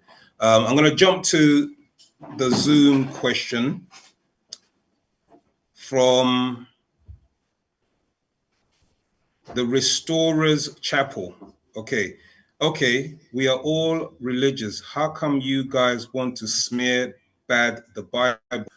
Okay, the Restorers Chapel, I hope you're sincerely here to actually seek, right knowledge and not wrong knowledge, because we don't teach wrong knowledge. And that's exactly what the Bible has been doing to many majority of people on the planet, is that the people who created or made or put together the Bible have been spreading misinformation. Okay, and our job is to rectify that, is to tell the truth about the origins of the Bible, where it came from, how it was compiled together, because it's not just a book that was one book written by a person called God. That's not how it came. Okay, and if you know the story of the origin of it, then you'll appreciate that that's the Bible that you're holding in your hand. It's not the original for a start. Okay, it has gone through many different hands, many different publications, many different interpretations, many different versions, etc., to arrive at this point where people no longer know what it originally said in the beginning, or the original language that it was revealed in. So that we're not smearing the Bible. We're saying that the people that took this upon themselves to then confuse the planet with a poison that has become religion today. Okay, so we're not smearing, we're just teaching the truth about it. So we're here about truth and revealing the facts. And it may sit uncomfortable with some people, or maybe yourself, okay, but our job is to teach the facts. We say truth is truth. The only way you're going to come across truth is if you seek the right wisdom, you seek the evidence, okay, you have the experience, and you can reason it out. Now, the evidence is there because when you go and study the ancient manuscripts, you find very similar stories which have been taken and has become part of the Bible story. You go into other stories in Mesopotamia, in Iraq today, which is known as Iraq.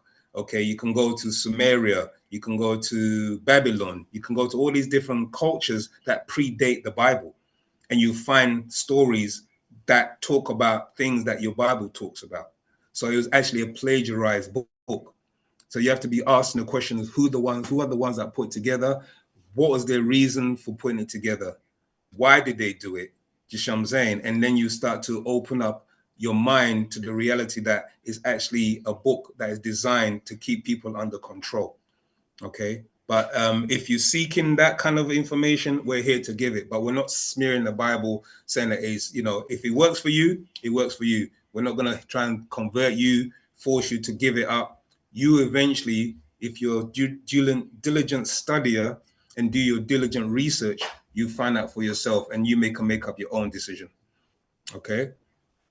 The master teacher, next question. The master teacher has published a book with Trump's face on it in 1997 with Trump's face on it. This book is called The Spell of Leviathan. That's correct.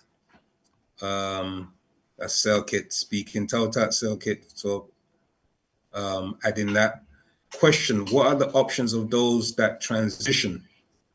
When you say options, it depends on, you have to elaborate a bit more. You do have an option to visit your loved ones for up to 70 days.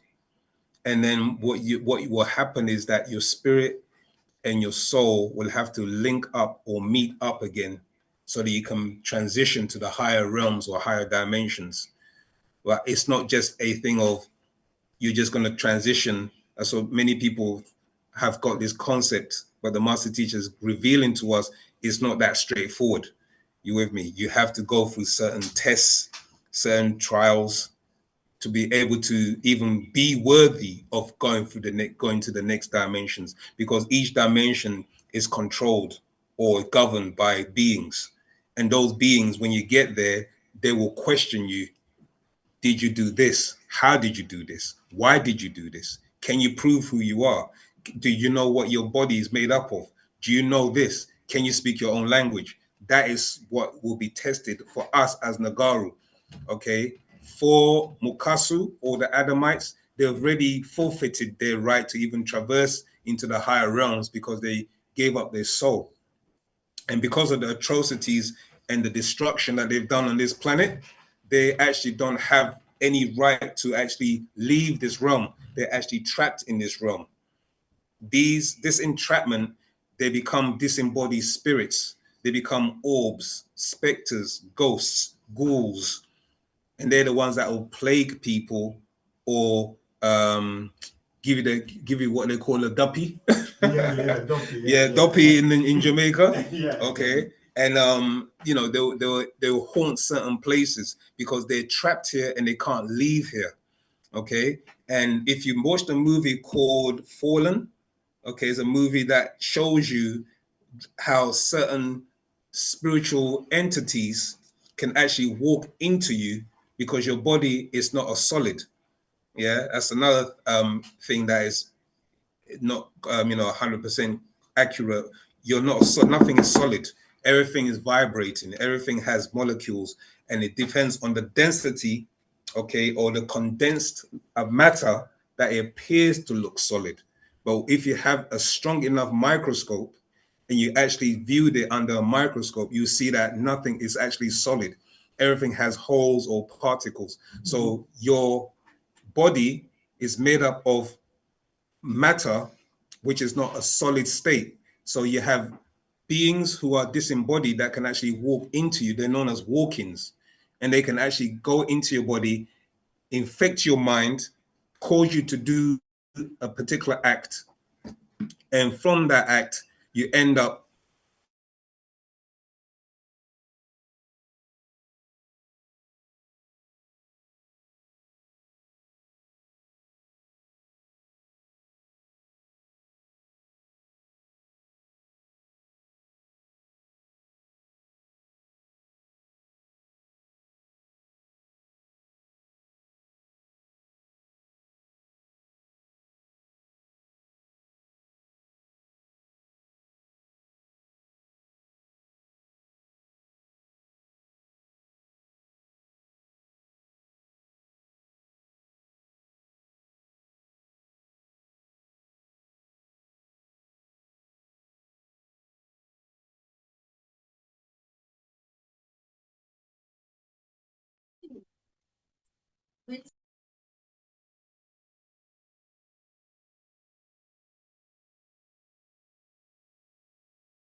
created can be approached through inner transformation. The earliest Kabbalists were not writing public books or leading rituals in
Always in the right position.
Right, so Ken took over. Good.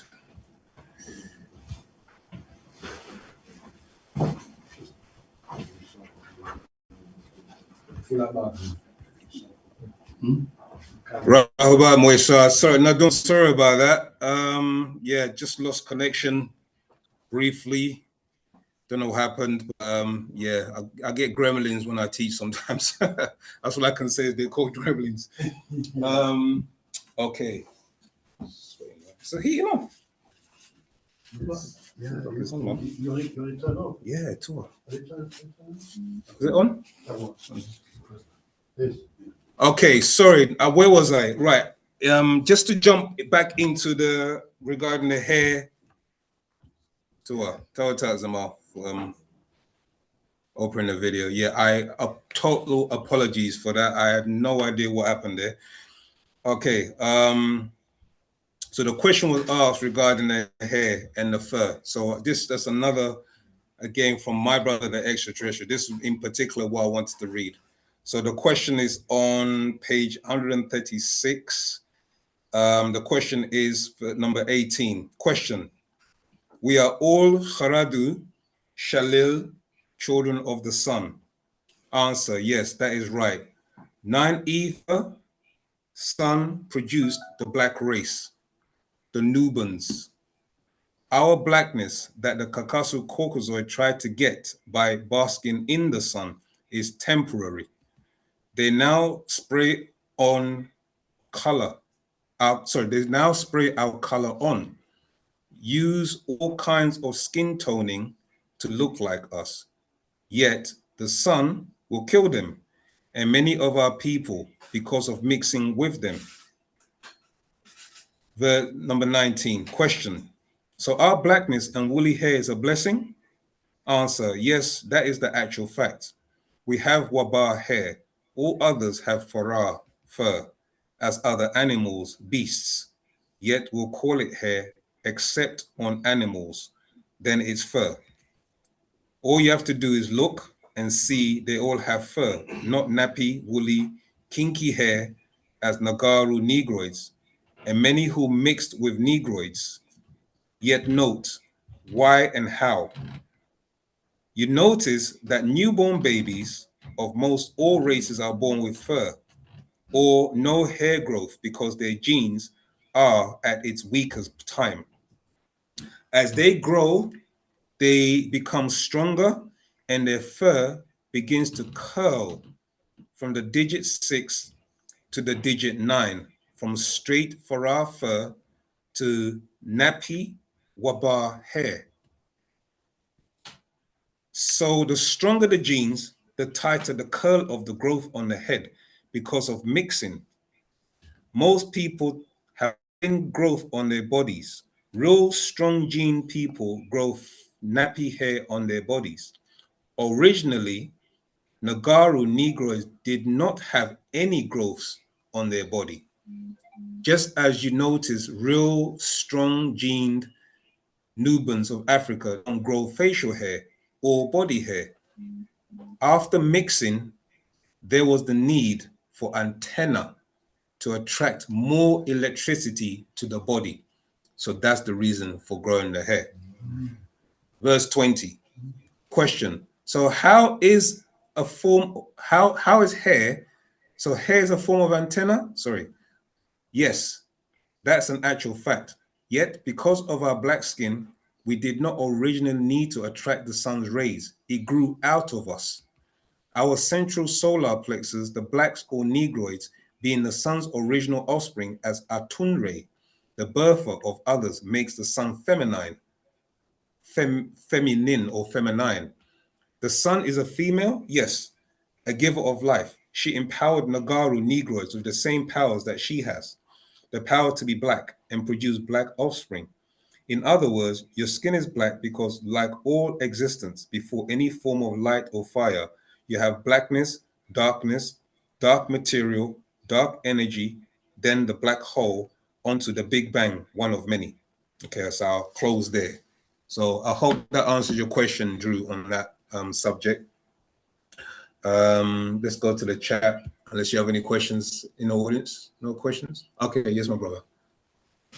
I'll sweat, yeah. Oh, the tissue. Thanks, man. Yeah. Tissue in my face. Head was sweating.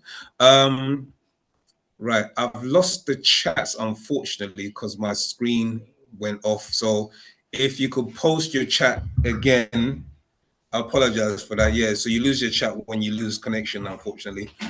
So anybody who has questions in the chat, if you could post them again or repost them, I'd appreciate it. Yes, my bro.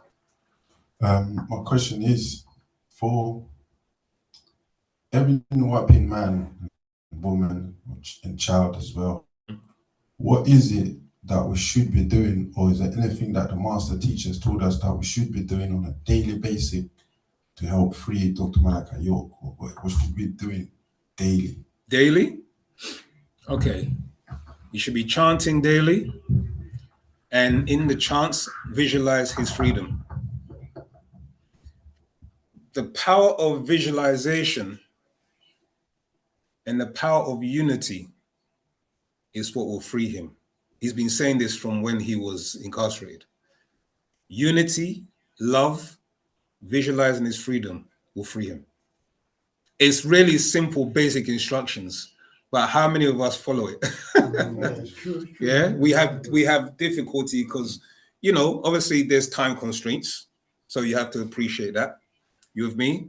There's things going on in people's lives, but if you took the time, 5 minutes of your time, I say this to my children. I say this to them. You have the whole day. I even say it to myself, the chant is 19 minutes long. You're taking 19 minutes long out of a portion of your day to do a chant, to your ancestors. Yeah, 3 times. That's how many? That's do your maths. Yeah. Do you know what I mean? But that's how many times? 57, yeah, or 56. So he said, yeah. Okay. That's how many times you're doing it per day, morning and the night. And if you choose to, you can do it 3 a.m. in the early hours of the morning. Yeah.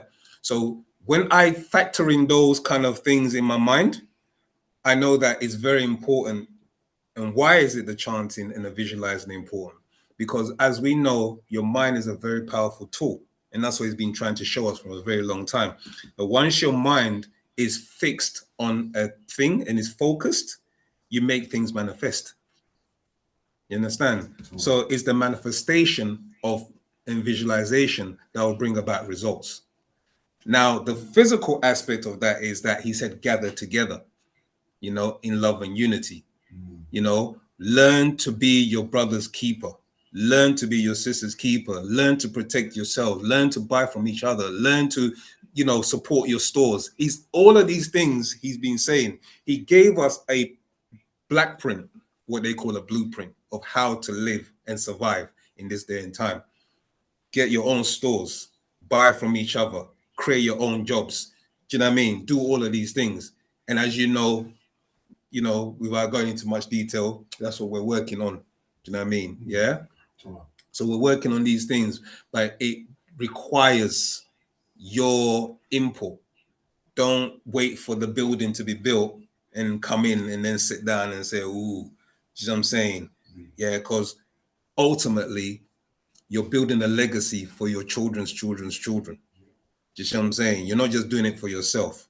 That's the 6th ether mentality where I'm doing for self. It's just me, myself, and my family.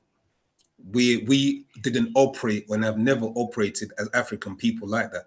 We always saw the family, and then we saw the race and the culture and everything. That was our family. Everything to do with who we were. I'm your brother. They're my sister. We never go. When you go to Africa, you don't say, "Oh, you know what I mean?" You're not. For me, when I was growing up and I came here, that was a new concept for me. That this is not your uncle. Everybody I saw, you know what I mean, was my uncle or my auntie. Do you get what I'm saying? And obviously, society and the way things have happened, where children get abused and things like that, is why the separation has come. Because in this culture, we know that there's things going on, do you know what I mean, to children, etc. So families want to keep in a knit thing, and that person, don't call him uncle, because we know his background. Do you get what I'm saying? But we didn't operate from that kind of mentality. We operate from a mentality where we're all family. Do you get what I'm saying? And family is familiarity. When you're familiar with somebody, that's your family. You understand? Yeah. So it doesn't have to be a blood brother or sister, but if you have a spiritual link with them and you're working off the same kind of energy, then you're family. You understand? No matter what skin suit you're in. And really and truly, you're not this, are you? Your soul. Yeah. And the masters taught that we're one being. Really and truly, he said the movie to watch is a dark crystal. Because in the dark crystal, you are a crystal. You've been fragmented. The soul or the being, the oversoul, the supreme being, the part of you has been fragmented into different bodies. So that whoever sitting here, me standing here, you standing there, we think we're individual. We think we're separate. You see what I'm saying? Because the mind that we've been conditioned under makes us think that we're separate.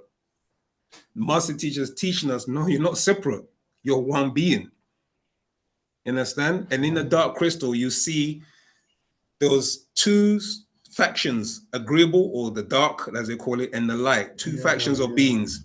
And then at the end of it, they came together as one being and merged, because really and truly we're just one being.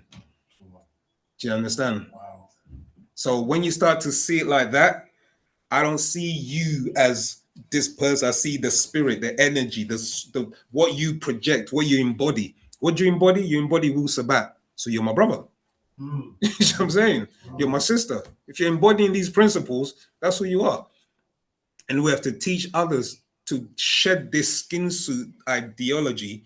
You see what I'm saying? And, oh, I'm from this place and I'm from that place. I'm this, I'm that. No, if you are practicing this culture, you're Sabian, you're Nawapian, because that's the 24,000 year cycle that we've come in.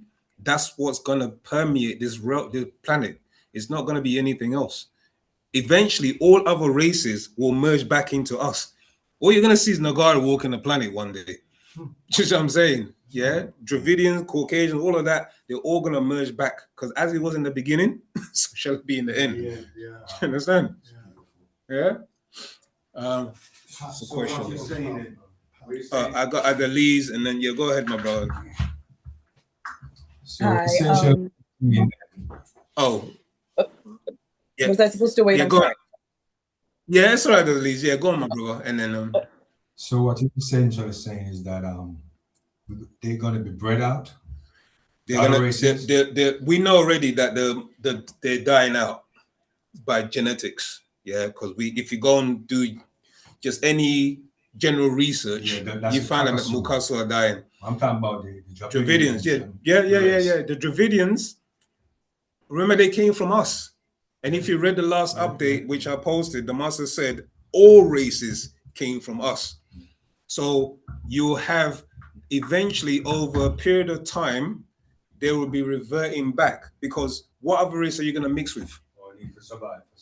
For survival, and also the fact that the formula is going to get weaker, and that they have a die out or they have to mix back in. And when you mix back in, the dominant seed always prevails, doesn't it?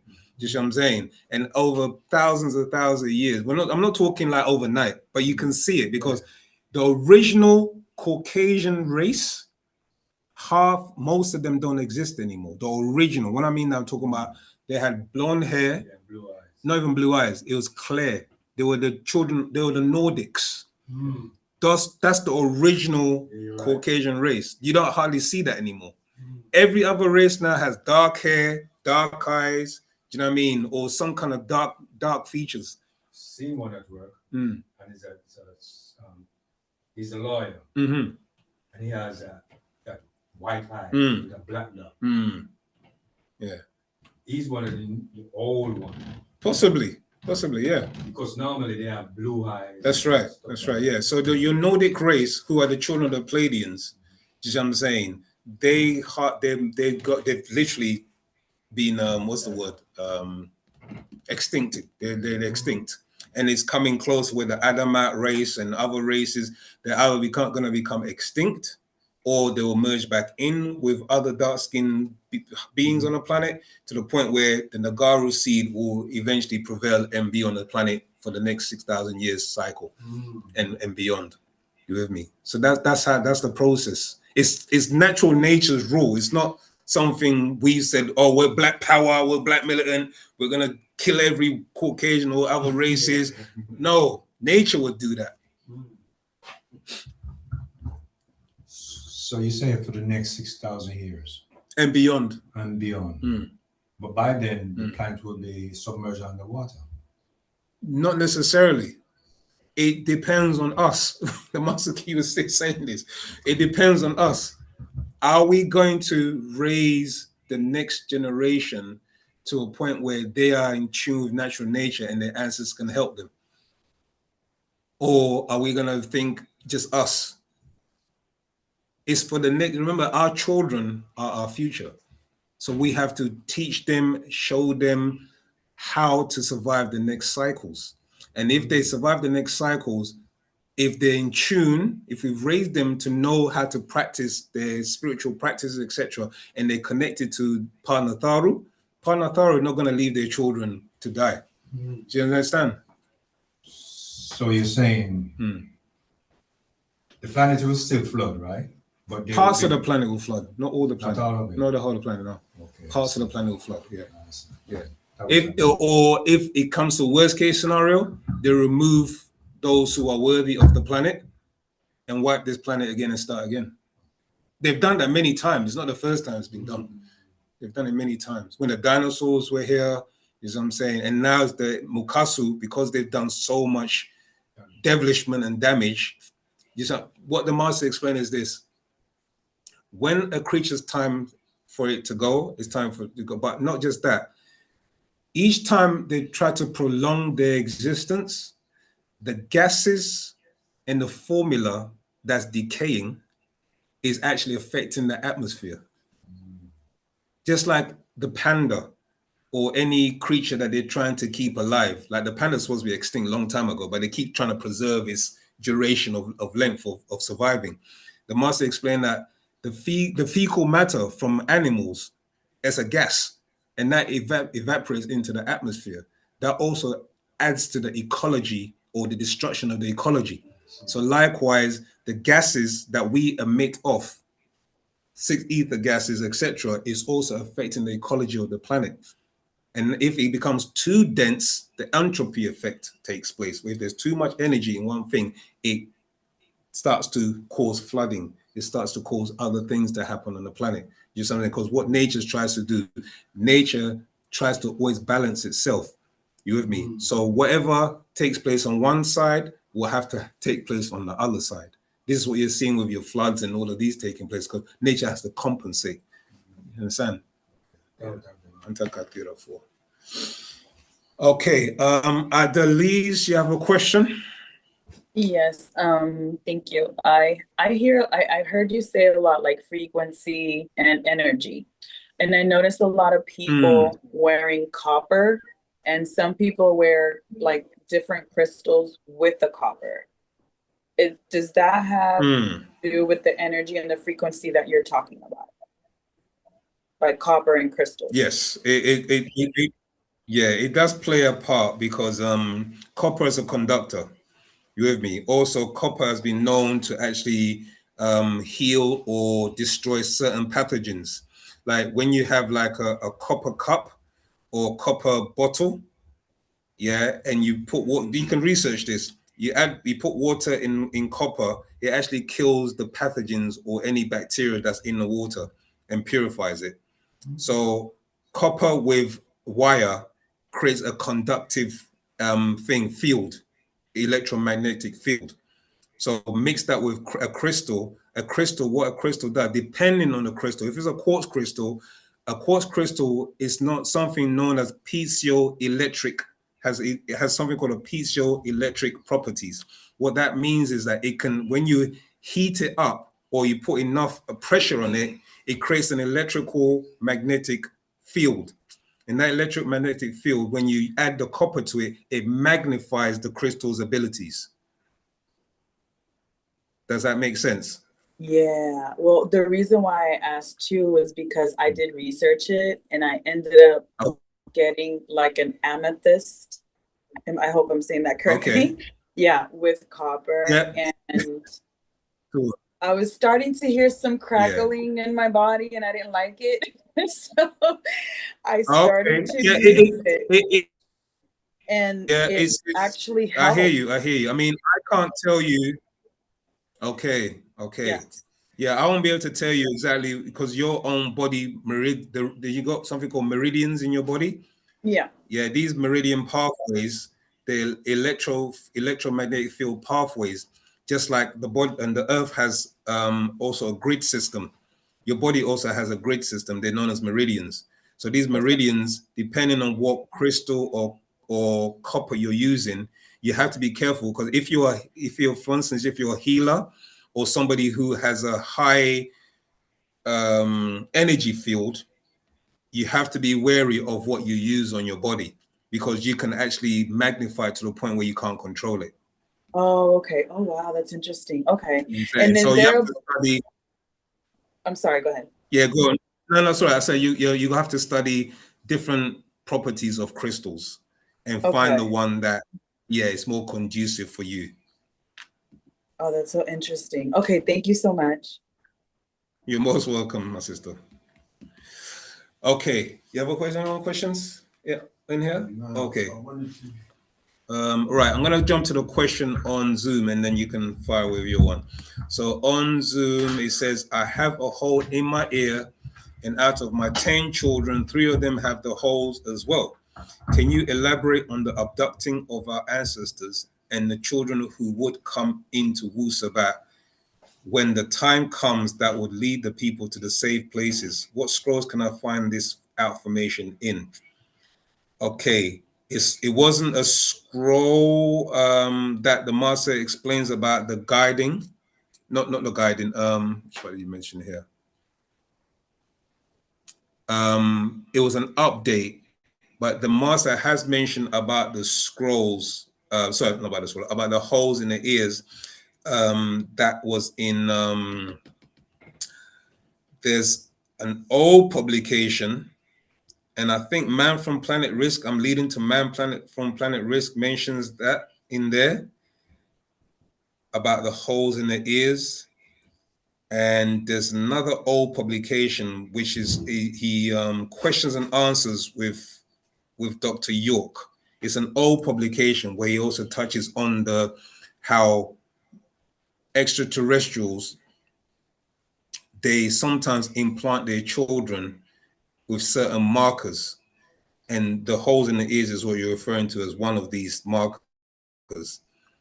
And they will able to tune into you, one, to find out if you have any kind of diseases, and two, also, like you said, the frequency, they'll be able to guide you and guide the tribe or anybody who's in Wu-Sabat. They'll be able to guide them to safe places. But the scroll, I'm pretty sure it's an old publication, so I have to try and remember it. He used to have online debates with, I'm sure it's debates with Dr. York. I think that's where it goes, or it's called the debate series, and it's debate series number 5.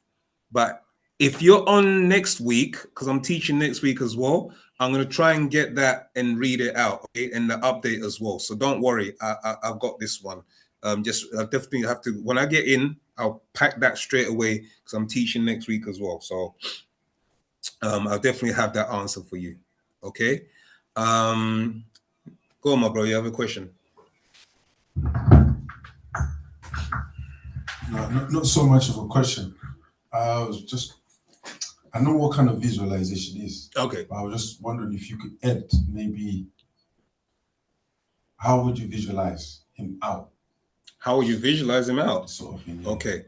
So on the chant, have you been to the chanting Ranum site at all? Yes. Okay. You see those pictures that we have of the master? Yeah.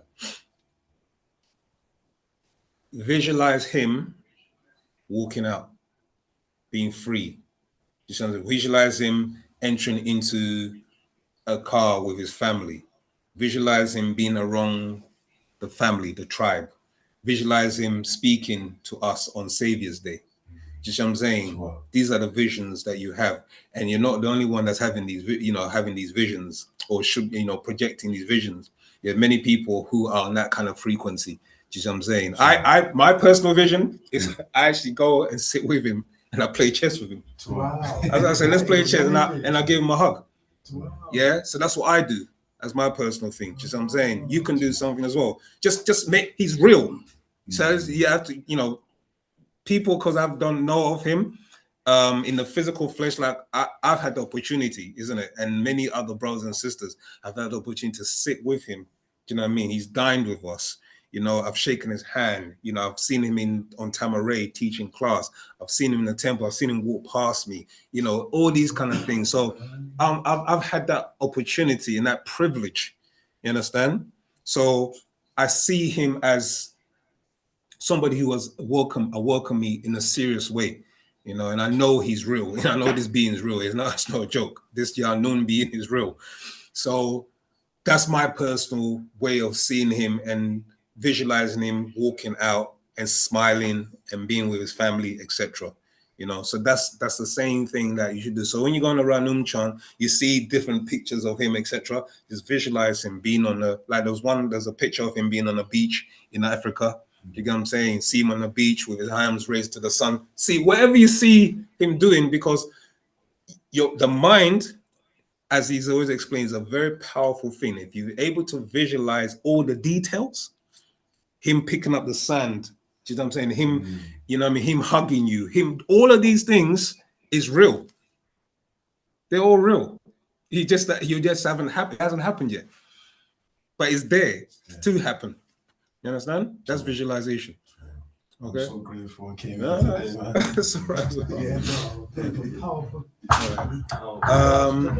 I will jump to Zoom and Rahubat King.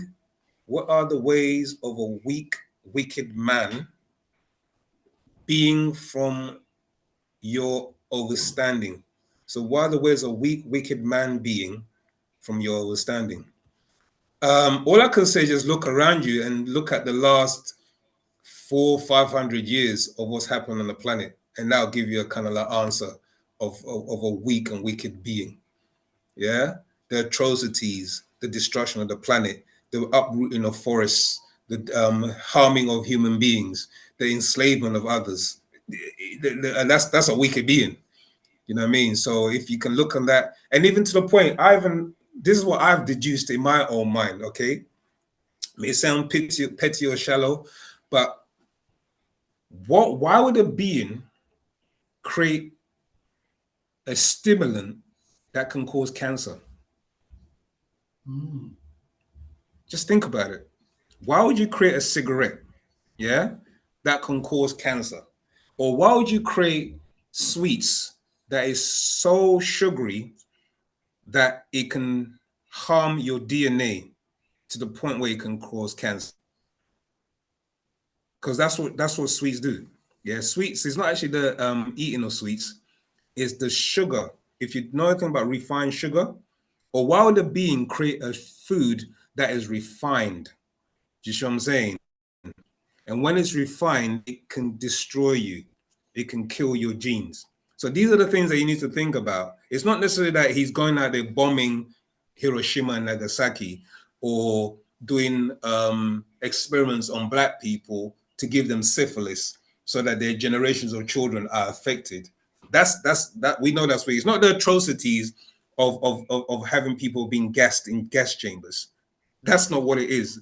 Even just smaller things that you need to even look at, how dangerous that is. Do you know what I mean? How McDonald's is out there, how Burger King is out there feeding sugar-infused food to millions of people. We're talking millions of people, we're not talking just about just London. We're talking, look how many McDonald's branches are out there in the world, yeah? And how people are consuming different types of foods. Extra, no, but I'm just saying, it's a consumption, yeah? So extraterrestrials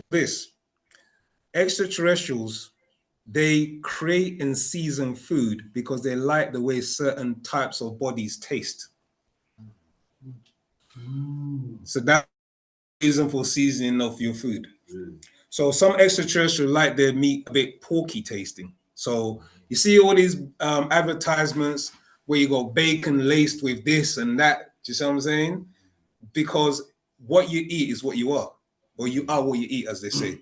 Yeah. So whatever you're consuming is also changing you from the inside out. It's changing your energy field, changing your energy. And certain beings, they either take your energy or they take your flesh. So certain beings like that. Certain beings want you to drink caffeine because extraterrestrials use the secretion of caffeine for their consumption. So you have to, what the master is exposing us to is something that's not known to the general public. He's explaining these things to us. If, for instance, he broke down about chocolate, that chocolate biscuits, certain chocolates, etc. Do the research, don't believe me. They found a way to extract blood and convert it into chocolate for consumption. Wow. So he says stop eating the chocolates. Wow. Yeah. So there's many things. Don't believe me. Yeah, they can make it into biscuits and things like that. They can actually make blood and change it into other foods. So you're consuming these things without even knowing. So just be conscious of what you eat because you are what you eat. Okay? Yeah. Don't worry, we're all guilty. So don't think I'm standing up here saying I'm righteous and I know and I've got it all down pat. Because we all have our little things that we like to indulge in, etc. But it's the awareness and then the constant trying to wean yourself off it. You see what I'm saying? Yeah, to the point we no longer eat these things anymore. Yeah, even I'm gonna give you some dietary things now. So like you have certain breads that have E numbers in them. Those E numbers are made from pork hair. So you're actually in bread, some breads, you're actually eating pork hair that they've actually made into something to consume. Okay, so my battery's dying. Yeah, so there's a lot going on regarding what's going on this planet regarding extraterrestrials, etc., and what they want. Yeah. Okay. Wow. Yes, my brother. I have seen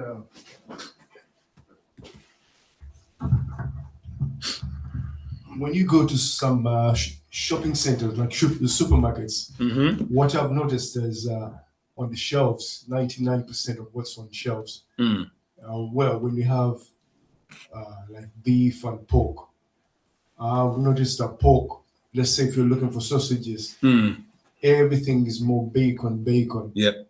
And when you want to eat something like beef or chicken, it's at a higher price. Whereas what's on the less price is more popular. Yeah. What can you say about that, really? Because it's mainly put on the shelves, and most people intend to consume, especially in the UK. We don't know about other places, And from my aspects, when I look at that, I'm seeing it as not a good thing for us as human beings to be consuming all the time. Well, the pork or the beef or anything at all, meat-based. I'm talking about pork because that's what's popularly put on the shelves. Well, as I explained, extraterrestrials like some of their foods porky tasting, or that salty taste.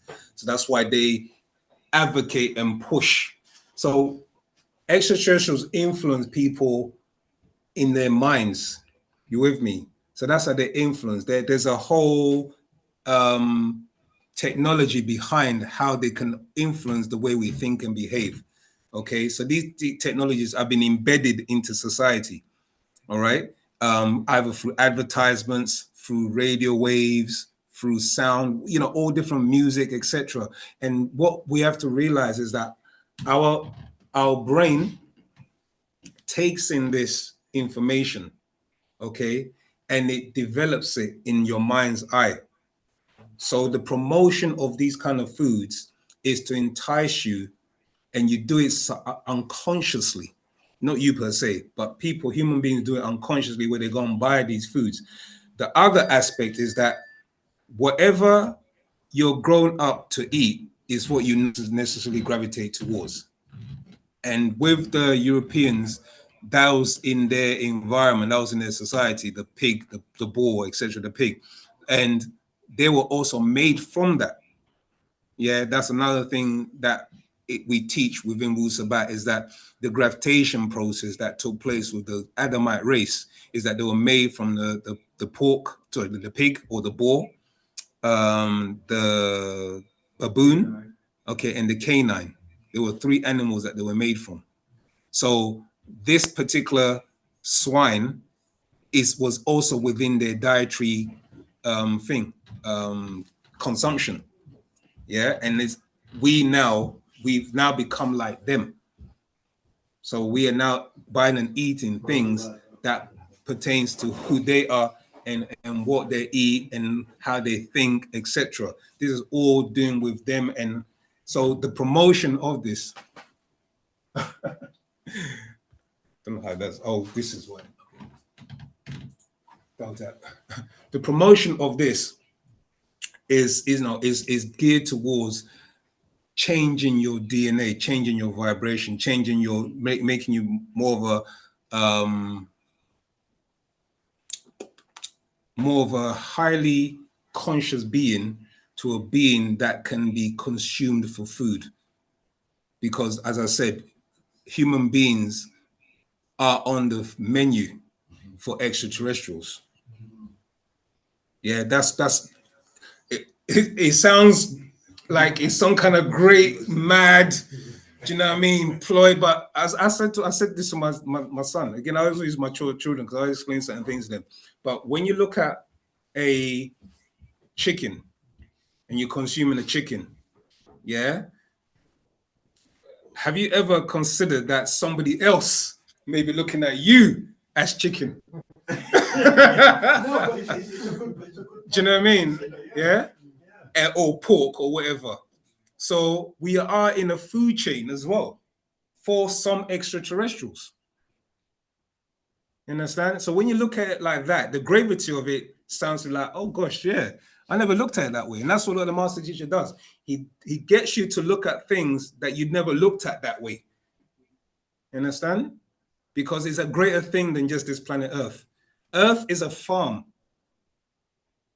And beings come here for all different reasons. Some come for natural resources. Some come for the energy that's on the planet that many people are not aware of, that Nikola Tesla was able to tap into. Some come for food. Some come to stay even and have children. And some come for genetically mixing their DNA with the humans on the planet so that they can walk amongst us. And we will never know that they were extraterrestrials. So all of this is taking place. So yeah, it's hard to fathom, but it's a reality. Right, I see Kobe, I see Ramesses. I'm gonna go to the question on Zoom and I'll give them to you, Kobe and Ramesses. Right, so question is from Jackie. Question, is the chant a prayer? Yes, the chant is a form of prayer, okay? And it's also a form of affirmation. Yeah, so it's called Patakyut, the affirmation. All right. What is the purpose of the various sections of the chant?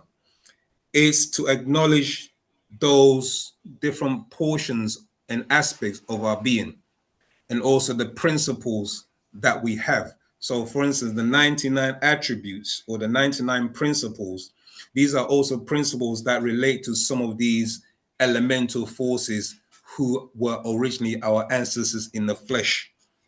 So what I'm explaining is that the body houses the spirit and the soul, okay, which is linked to known as your etheric being, your oversoul. Your oversoul is connected to the multiverses, all right? So that link or that conduit is within you. So as you shed the physical body and you become spirit and soul, that spirit and soul, as it progresses in knowledge and experiences, becomes greater and stronger and stronger. They then, if you knew a particular skill and you apply it every day to your life, you become a principle of that skill. You become a reality. You know what I mean? A principle is like the sun.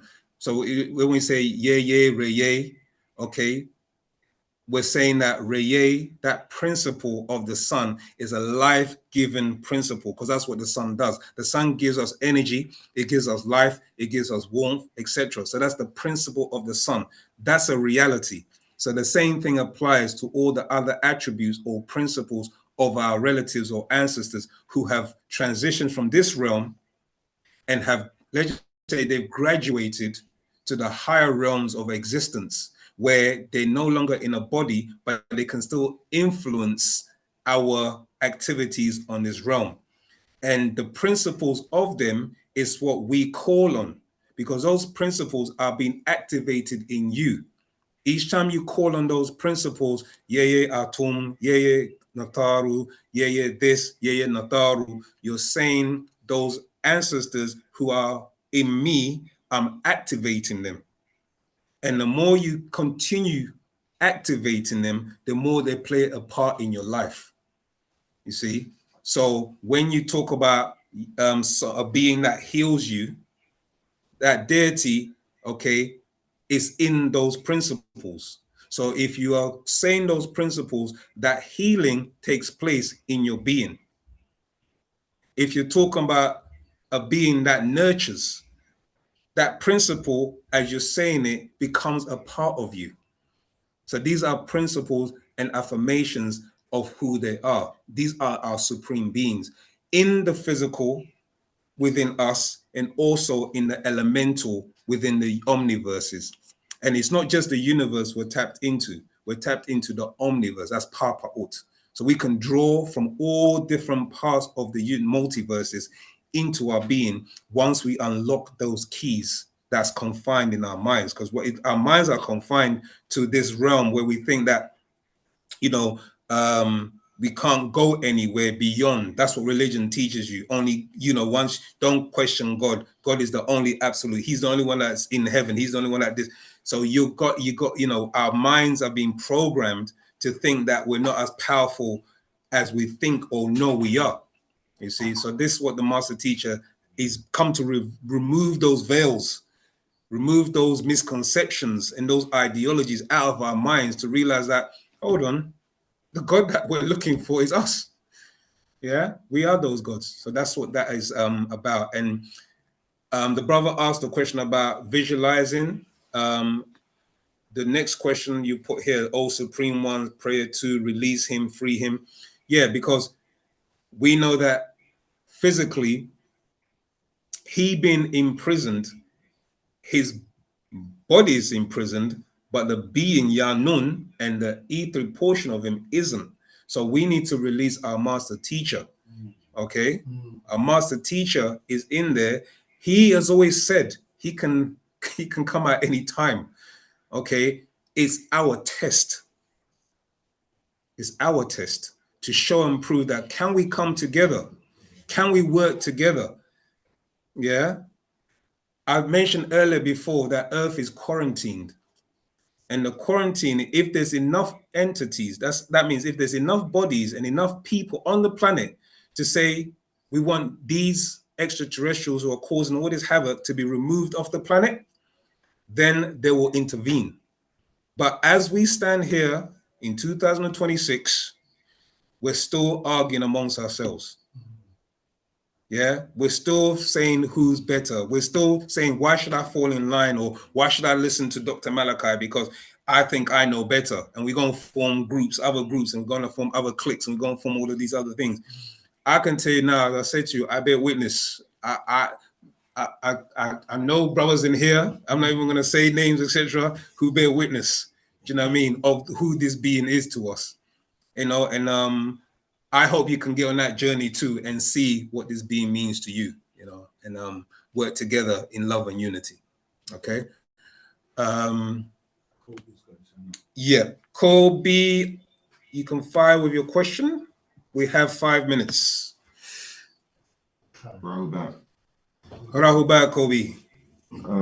Yeah, I'll probably come to ask my question at the wrong time because we've only got 5 minutes. But It's okay. It's okay. It's all right. Go on. All right, let me start with something you just said. So we were talking about extraterrestrials using us human beings, for example, as food. So from my understanding, you have your flesh, your physical body, you have your life force, you have two souls, you have two spirits, and you have your etheric being that resides within you. Mhm. So where you say that extraterrestrials are using us, can use you as food, Mm. are you specifically talking about flesh, or does that go into all of those realms too? It can go all those realms if you look at food as a form of consumption and as a form of energy. So, for instance, how is it explained regarding the etheric portion of you? Originally in our culture, you're given a name at birth that everybody will know you by. Okay, then you're given a name that you only personally know, and then also you be given a secret name, a sacred name that only will be said to you when you transition. That's your etheric side. That's your etheric being. Now, if a being has access to your etheric name, they can control you, because how it works in the spiritual realm is that when you're called upon, you answer. You understand? So if that being has access to your vibration and your frequency, anytime I call on you, you're encumbered to answer that call. So if disagreeable forces knew your sacred name or your secret name, were able to access that, they can control you in that realm. Does that make sense? It's a bit like the genie in the bottle scenario, where the genie is under your control, and you until you're able to release that genie, it will always work for you. You see what I'm saying? Yeah. And then you have now your essence of your soul is that, as I mentioned earlier, I know you mentioned when in class, but as I mentioned earlier, your soul can be obtained and used as a quota for these malevolent beings, because your soul is a dimensional being. It can be used to open up dimensions. Yeah, and your essence of you, your flesh essence is that, as you know, you can be also eaten. Then there's a life force where certain beings subsist of that life force. They can actually, okay, an example. The life force in a stadium.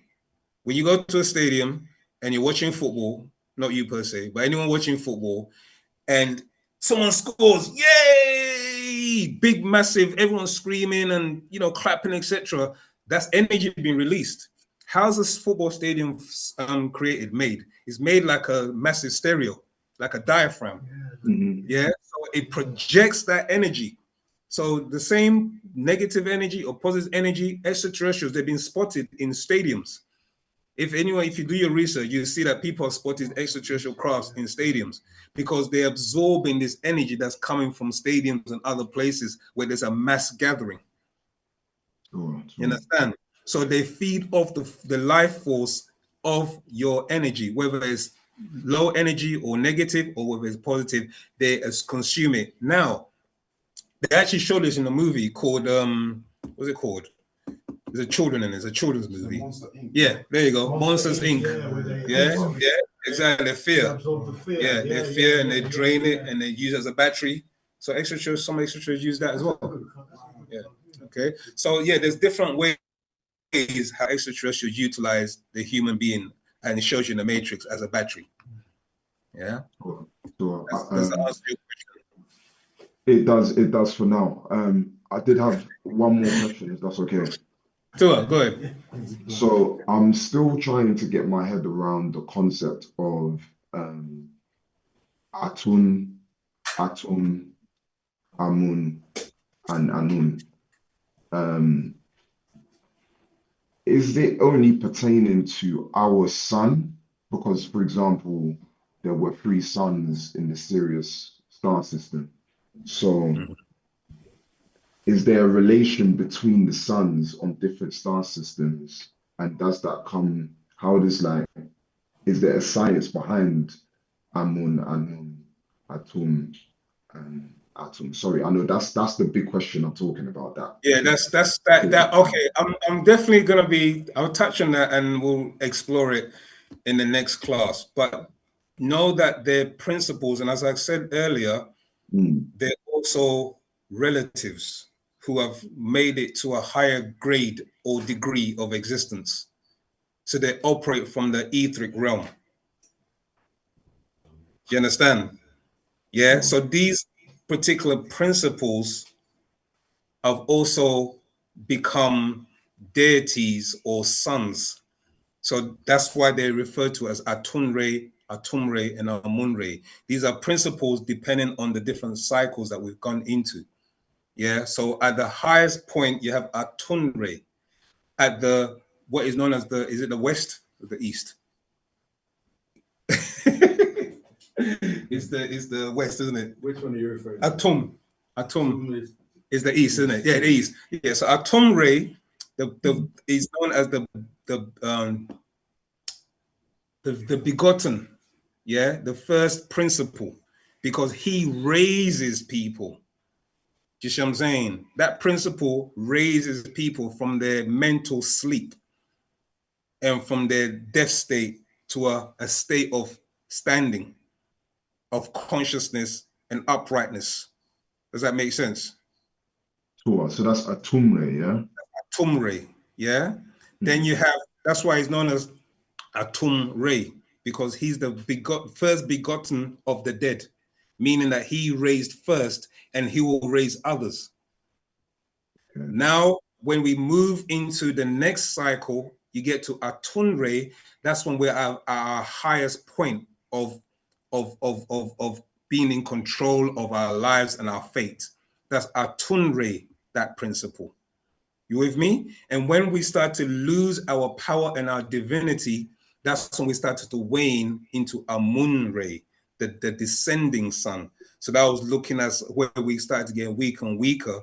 But Amun becomes the hidden one, where he operates from the darkness and works into the light. Do you understand? Sure. Okay. And then Anunre is the what is known as the chaos, or not chaos as in destructive chaos. It's when thoughts and things have not taken shape. They're formless. You with me? And that formless comes into form in the form of Atumre again. So that's the cycle. And that cycle happens 76 trillion years. So don't think it's just like, you know what I mean? That's like a literally perpetual cycle that takes place. Yeah, our cycle is different to their, the European Mukasu cycle. Sure, of course. Okay. But I'll explore more on that. I'll go and dig a bit deeper and come up with more information, yeah? That's perfect, thank you. We're conscious of the time, it's 9:30. Any last burning questions before I do our announcement? Anything at all? Ramesses, I see you. Greetings. Moses. I want to say, you know, those who listen to rap music, yeah, are they on the menu? You know what? Most people, not even just rap music, most people, because it shifts your frequency. So you know what I mean? So most music shifts your frequency. So yes, is your answer, because rap music shifts your frequency. It changes your very frequency and DNA. Do you know what I mean? But most music does that to you because of what they've moved the music from. They moved it from 432 to 440. You see what I'm saying? And 440 in the Hey Hertz, that's the frequency which now has changed a lot of things, music, tones, etc. So we have to get back on our frequency, and it's gradually happening. You know, within our frequency starts from 532 hertz and upwards. That's what the master teacher explained. Tua. Okay, does that answer your question? Yes, Tua. Okay, Antaka 04. You have a question? Last burning question. So what about reggae? Reggae? Yeah. Like I said, most music. Reggae is our natural music. and he uses natural sounds most of the time. But again, when you put it into, as explained, when you put it straight into a deck and it does all the things, just what I'm saying, it loses some of that essence of what it's supposed to be, which is the pure. You're supposed to really listen to natural instruments or learn to play one. Learn to play one, yeah. Because the masters, as I said earlier, and he explained, there's a musician in the house and he will swear blind because I'm gonna something called the master brought down an update and he said about the corpus callosum. Corpus callosum. What it is you got two hemispheres of your brain and you got in the middle a bridge, okay, that has wires that's talk from the left brain to the right brain, the right brain to the left brain. One's your creativity, one's your logic. Yeah. When you start to apply either music or certain exercises or practices to your life, music strengthens that and actually enhances your memory. You understand? Like I said, as a musician will definitely tell you, yes, it does, because they're aware of what is taking place. You with me? So the master, that's why he said, study music and learn to play a musical instrument, because where you're going is all going to be tones, vibration, and frequency in music. You're not going to hear no one talking. You're going to hear sounds. You understand? So on that note, let me give you the announcement. We have Friendship Day, also known as Meet and Greet, our Sabians Day, where you have the opportunity to come and meet and mingle with those who are on the same wave and vibrational frequency as us, okay? And you've got that opportunity on the 14th of February, which is replacing their holiday, which is their, what is it called? Valentine's Day. Yeah, so we have our own. It's called Friendship Day and stroke, okay? Pagan Day, as the Banda, as they say, okay? Okay, so that's that. And you can buy your tickets on the Eventbrite. So there's the link on there. It was a QR code. You scan the QR code, take you straight there. Buy your tickets, support this, because other events will come out of this and where we can also come together and love and unity. Okay. Also, if you can't make it physically and you want to stream, there's also a link where you can also pay a contribution or a fee so that you can watch the live streaming, musicians, people gathering, mingling together. You can also do that. If at all you can't do that and you think, you know, I ain't got time, I'm not going to be in the country, wherever, you can also make a donation, okay, whatever small, you know, we prefer a large amount, but no, whatever you can afford, do you know what I mean? There's also a donation button, donate, because essentially, if we do this on a regular basis, yeah, you could be coming at, you know, entertainment and everything. You could end up coming where we could do things together and you wouldn't have to always be digging in your pocket because we're doing it as a community. You understand? So just bear that in mind, that we're building a community, yeah, where everyone can join themselves. All right, here's the links being posted by our good brother, okay, online. Click on the link, check it out. Anything else I've missed, Ken? Yeah, just be there, come together, dress your finest, yeah, suit and booted, yeah, because there's gonna be ladies there. No, there's gonna be men, ladies, couples, you with me, yeah. So, you know, some people have got on agendas, you know, they come for, you know, to come look at a female. So, you know what I mean? Okay, but yeah, you know, all jokes aside, it's also for fun. Enjoy yourself. For us to enjoy ourselves and get to know each other, because you've always seen us, do you know what I mean, on video, TikTok, etc. But you haven't seen us in the flesh.